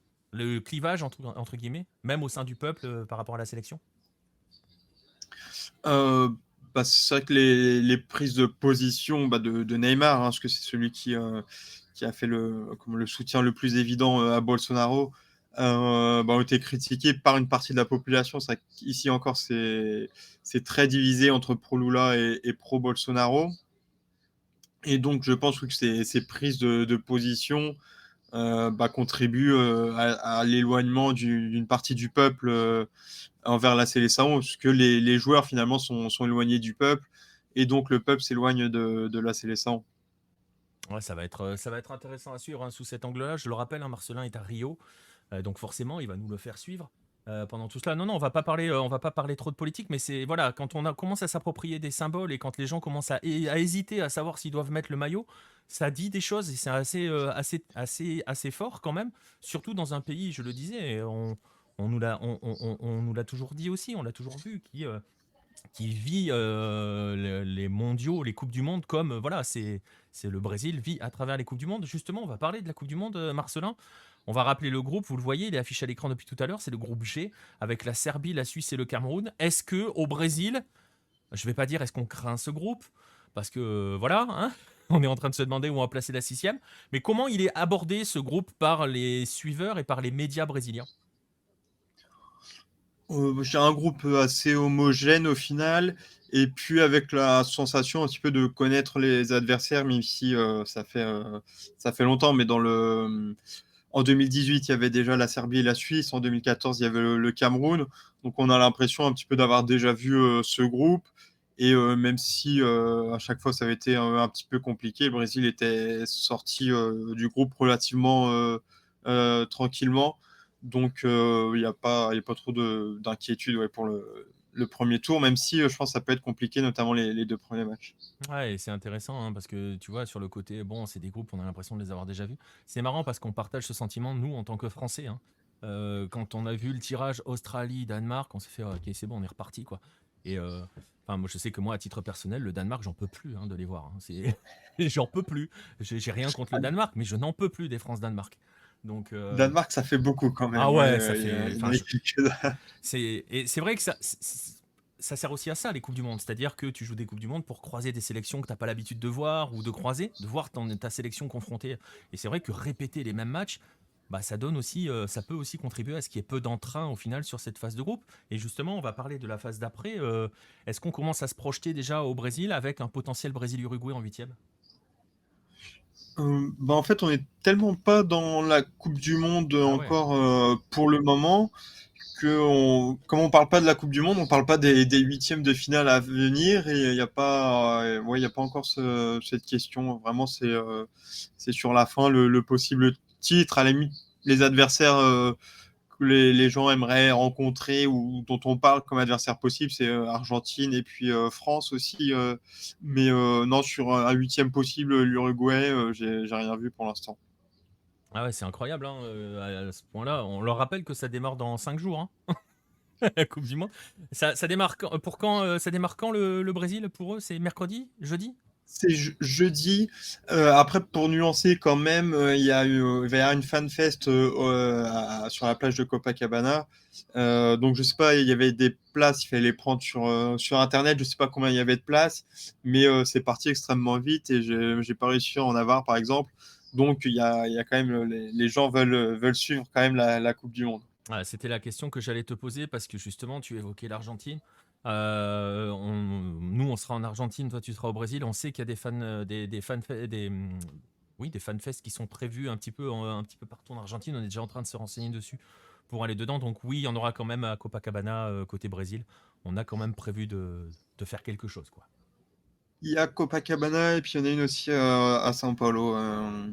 Donc vraiment avec écran géant. Je crois que c'est Brahma qui doit sponsoriser ces FanFest.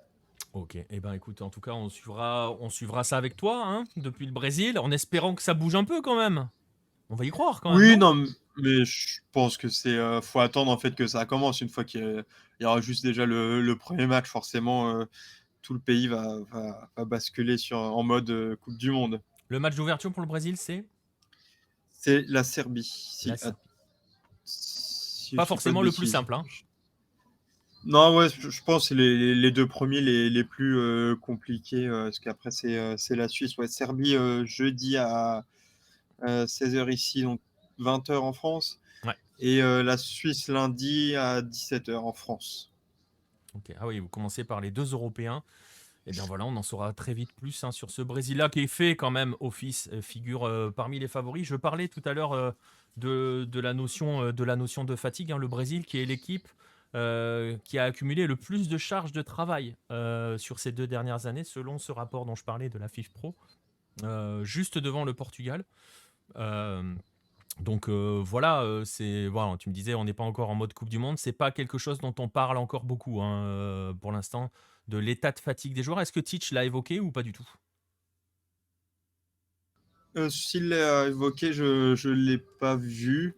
Mais après, c'est vrai qu'on est habitué aussi aux Coupes du Monde où les joueurs arrivent fatigués, même si là, comme c'est en pleine saison, est-ce que les organismes sont un peu moins fatigués qu'une Coupe du Monde en juin? On verra, mais ouais, je sais pas, j'ai peut-être l'impression qu'il y a un peu moins de blessures que sur une Coupe du Monde traditionnelle. Bah, en tout cas, c'est vrai que le Brésil a l'air pour l'instant de. Je viens de déclencher peut-être l'effet Halo, mais les joueurs ont l'air. Quand on voit Neymar ces derniers mois, il a jamais été aussi bien, Neymar. Oui, c'est aussi pour ça que le Brésil a beaucoup d'espoir parce que Neymar était très bon pendant les éliminatoires et puis il fait un gros début de saison à Paris, donc on se dit ça peut être celle de Neymar. Peut-être celle de Neymar. Il y a Monsieur Yass dans le chat qui nous dit ça va trembler quand Zambo va dominer le milieu brésilien. Ouais, bon, ça sera le troisième match, hein, donc peut-être qu'une grande partie des choses seront déjà jouées à ce moment-là. Le Brésil, donc, qui est dans ce groupe G, avec un potentiel. Bah après, c'est pareil, hein, dans les pronostics. On imagine que le Brésil va terminer en tête de son groupe, donc derrière, ça pourrait être Uruguay, ça pourrait être Portugal. Ça pourrait être sympa comme huitième de finale quand même. Hein. Oui, il y a déjà un parcours qui peut être assez incroyable avec Uruguay ou Portugal et puis Allemagne en quart et Argentine-France. Donc ouais, ça serait. Mais après, bon, une Coupe du Monde, ça se passe jamais C'est comme ça, on a imaginé. exactement. Mais si le Brésil gagne cette Coupe du Monde en battant l'Uruguay, l'Argentine, l'Allemagne, la France, il y a quelques traumatismes qui seront effacés, un petit peu comme la Copa América 2019 où il y avait eu le Paraguay au tir au but après l'Argentine et puis le Pérou, il y avait moins d'histoire, Mais voilà, ça me fait un peu penser à ce parcours-là. Et c'est un parallèle intéressant. Et on se rappelle que ce Brésil-là, sur cette Copa América 2019, avait commencé par un premier symbole qui était d'avoir ressorti ce fameux maillot blanc et de s'imposer avec le maillot blanc, qui était interdit jusqu'ici. Hein. Donc, ouais, pourquoi pas. Juste une dernière petite chose, un petit détail qui n'en est pas un. Finalement, il y aura un numéro 24. Oui, parce que là, ils sont obligés. Ils sont obligés, mais il y en aura un. Et ce ne sera pas un gardien. Il y en aura un, ce ne sera pas un gardien. Donc, pour ceux qui ne savent pas, le 24 au Brésil, c'est associé à l'homosexualité. Et donc, il y a quasiment personne qui utilise le 24 dans le championnat national. Et en Libertadores, c'est souvent le troisième gardien. Et ça avait fait aussi débat à la dernière Copa América, où là, il n'y avait pas eu de numéro 24. Ce coup-ci, la numérotation est suivie, donc c'est obligatoire. Et même si c'est pas un troisième gardien, on peut quand même dire que c'est Martinelli, donc c'est le joueur un peu surprise ou celui qui a le moins de poids. Il me semble que c'est Martinelli. Enfin, finalement, ce soit l'un ou l'autre, c'est parmi les joueurs qui ont le moins de poids en sélection. Donc, je sais pas comment ça a été choisi. C'est Bremer, ok, ouais. Je croyais que c'était Martinelli. Je viens de regarder la liste officielle de la FIFA, c'est Bremer. Martinelli, il a le 26. Ok, d'accord. En tout cas, Bremer aussi, c'est pas un joueur qui a beaucoup de poids au sein de la sélection, donc je suis pas sûr qu'il ait eu le choix de son numéro. Ouais, oui, c'est vrai. mais bon, symboliquement parlant, déjà, c'est pas un gardien. On peut quand même le voir jouer, Bremer, on sait jamais. Hein. Genre sur le 3e match face au Cameroun, si tout est plié, on sait jamais. Il peut jouer. Voilà pour le Brésil. Marcelin vous fera vivre ça depuis Rio. On va attendre que la fièvre mondialiste s'empare de la ville. On peut imaginer quand même que dès que le Brésil va, comme disait Marcelin, va commencer à jouer, va commencer à gagner des matchs, voilà, cette fièvre-là va vite envahir la ville. Et toutes ces histoires d'appropriation de maillots dont on évoquait, on va vite les oublier. Et fort heureusement, ça sert aussi à ça le foot, de pouvoir aller célébrer un petit peu partout dans les rues. Oui, vas-y. Est-ce qu'après 2002, ils arrivent aussi discrédités entre la campagne difficile, les affaires de corruption de la CBF aussi, c'était compliqué avec le public. 94, pareil, après l'échec de 90. Donc, c'est déjà arrivé dans l'histoire. On a fait un podcast sur le sujet. Et oui, ce qu'il faut pour se réconcilier, c'est remporter la Coupe du Monde. Donc, ce sera peut-être le cas en 2022. Ouais, peut-être que vous verrez Marcelin un soir de décembre dans l'émission en train de hurler, de se graver, de se tatouer la 6e étoile. Pourquoi pas? Tiens, on va peut-être lancer le défi. T'es prêt à ça? Non, tatouage, je suis pas trop tatouage, mais j'ai rien fait pour le tri de Flamengo cette année aussi, donc ça sera pas pour la 6e étoile non plus. Écoute, on verra, on va suivre ça. On va évidemment, on entrera dans le détail de cette sélection dans les jours à venir. En termes d'équipe, Nostromo, oui, 94 et 2002, c'était très solide. Ces sélections brésiliennes, d'ailleurs, si vous voulez en savoir plus sur 94, sur cette sélection brésilienne de 94, il y a ça, le 21, le Hello Mag 21, Marcelin en parle justement de cette sélection de 1994. Donc n'hésitez pas à vous le procurer. Voilà, vous aurez beaucoup plus d'infos sur ce parcours-là, et entre autres, mais j'en reparlerai un petit peu tout à l'heure. Je veux juste terminer la page Amérique du Sud en vous montrant les convoqués de futurs champions du monde. Maintenant que Marcelin ne parle plus. De ceux qui vont taper le Brésil en demi-finale, donc probablement. C'est demi, c'est ça, potentiel Argentine-Brésil, c'est ça, hein. La connexion a été perdue. Non, mais je crois que c'est ça. Si les deux finissent premiers, ils peuvent s'affronter qu'en demi, c'est ça. Hein. En terminant premier, chacun, c'est demi-finale. Et il y a un scénario où ils peuvent être en finale, c'est ça? Il y en a un qui finit deuxième, je crois, non? Logiquement, oui, du coup. Ouais, c'est ça. Si t'es en demi, t'es forcément dans l'autre partie du tableau, je pense. Donc, ouais. Bah, après, aussi. on peut signer aussi pour un Argentine-Brésil en finale. On n'y croit pas trop. On a du mal à les imaginer autre chose que premier. Je vous mets de leur groupe, pardon. Donc je vous mets le groupe hein, de Scaloni. Il y aura le détail sur Hello de cette sélection-là. Il n'y a aucune surprise non plus. C'est un parallèle qu'on peut faire entre le Brésil et l'Argentine. D'ailleurs, je pense que Marcelin pourra le confirmer. On est sur deux sélections qui, elles, pour le coup, ont vraiment leur groupe arrêté depuis plusieurs mois. Enfin voilà, il n'y a pas d'arrivée surprise, de joueurs qui émergent d'un coup. Marcelin évoquait Martinelli, mais Martinelli ne va probablement pas jouer. Dani Alves ne va probablement pas jouer. Et donc, sauf grande blessure, il n'y a pas de changement. Et vous voyez cette sélection, putain, si je dis sélection pour l'Argentine, c'est mal barré. Cette sélection argentine avec une absence, hein, celle de Lo Celso blessé, voilà, cette possibilité avec ce seul chantier pour Scaloni de savoir qui mettre à la place de Giovanni Lo Celso dans ce milieu à 3. Est-ce qu'il va faire un profil plus défensif avec Alexis McAllister? Est-ce qu'il va mettre un profil hybride, un profil plus offensif avec Papou Gomez? Ou est-ce qu'il va suivre les recommandations de Lucarne Opposé, c'est-à-dire de faire jouer Enzo Fernandez et de mettre un petit peu de magie dans ce milieu de terrain, un petit peu plus. Voilà ce groupe, je le détaillerai un petit peu plus en détail sur Hello dans les prochains jours, dans un article. On aura l'occasion d'évoquer l'Argentine, je le disais, nous on sera sur place à partir du 27 pour parler de cette Argentine. Je suis assez d'accord avec toi Philippe, l'Argentine de Pekerman était très très belle.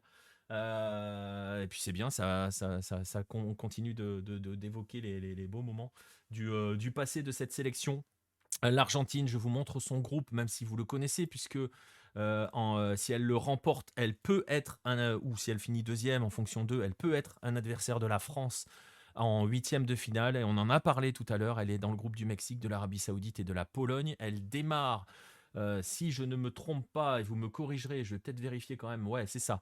Elle démarre par l'Arabie Saoudite le mardi prochain à 11h heure française. Elle continuera ensuite avec ce fameux match face au Mexique, 20h le samedi 26. Nous, on prendra l'avion le lendemain et on ira vivre le Argentine-Pologne du dernier match. On sera là-bas à partir de ce moment-là.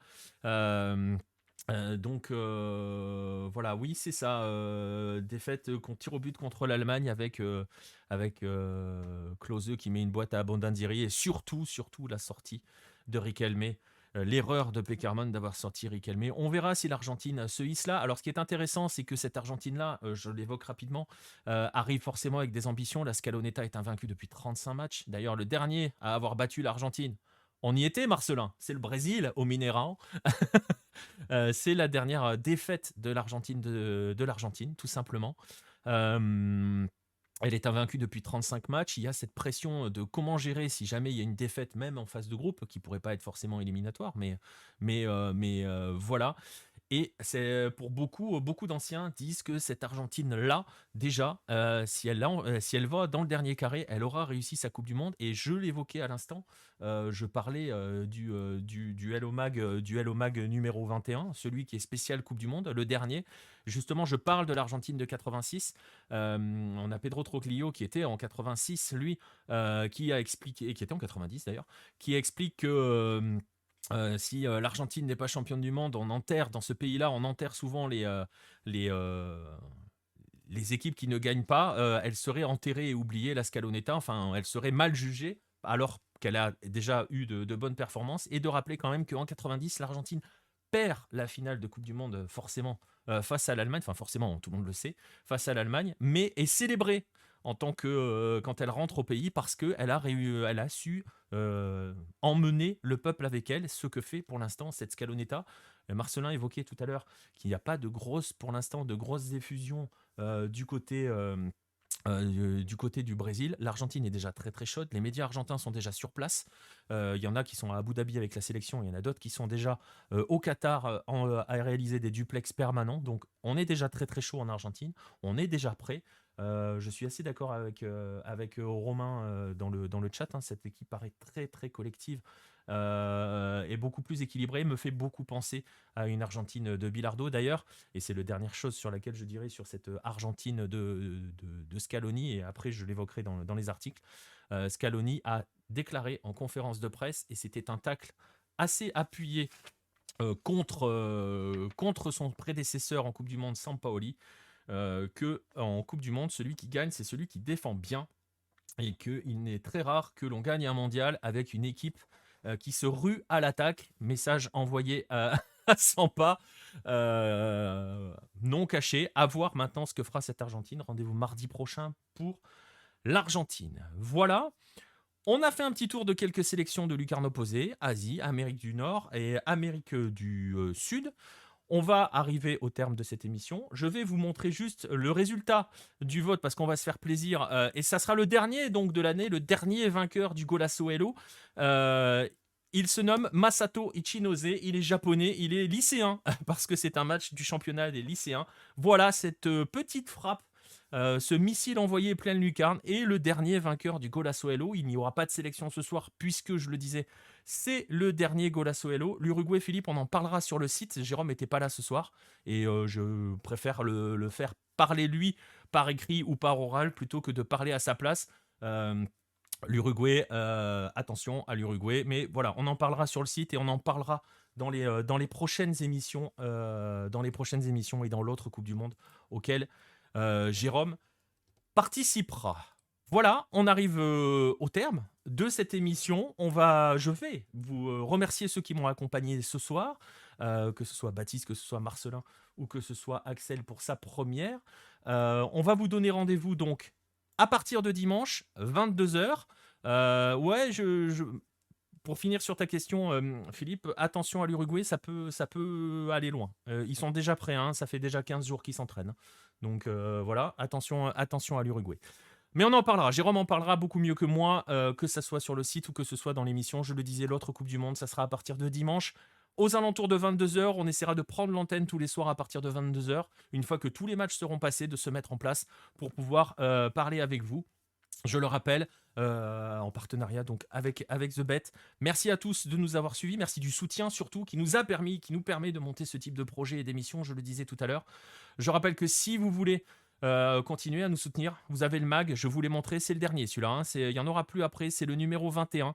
Il est là, il est disponible, il est présent sur le site, les liens seront dans la discussion. Et si vous voulez un peu de culture foot, poursuivre ou bien préparer votre Coupe du Monde en termes de culture foot, vous avez le dernier 22 juin 86, j'en parlais à l'instant de la Coupe du Monde 86, ce livre d'Andrés Bourgault traduit par Thomas Goubin dont que j'ai évoqué tout à l'heure à propos du Mexique. Voilà, 22 juin 86. Et puis les autres sont toujours disponibles. On a évoqué Bielsa, les 11 chemins est toujours là.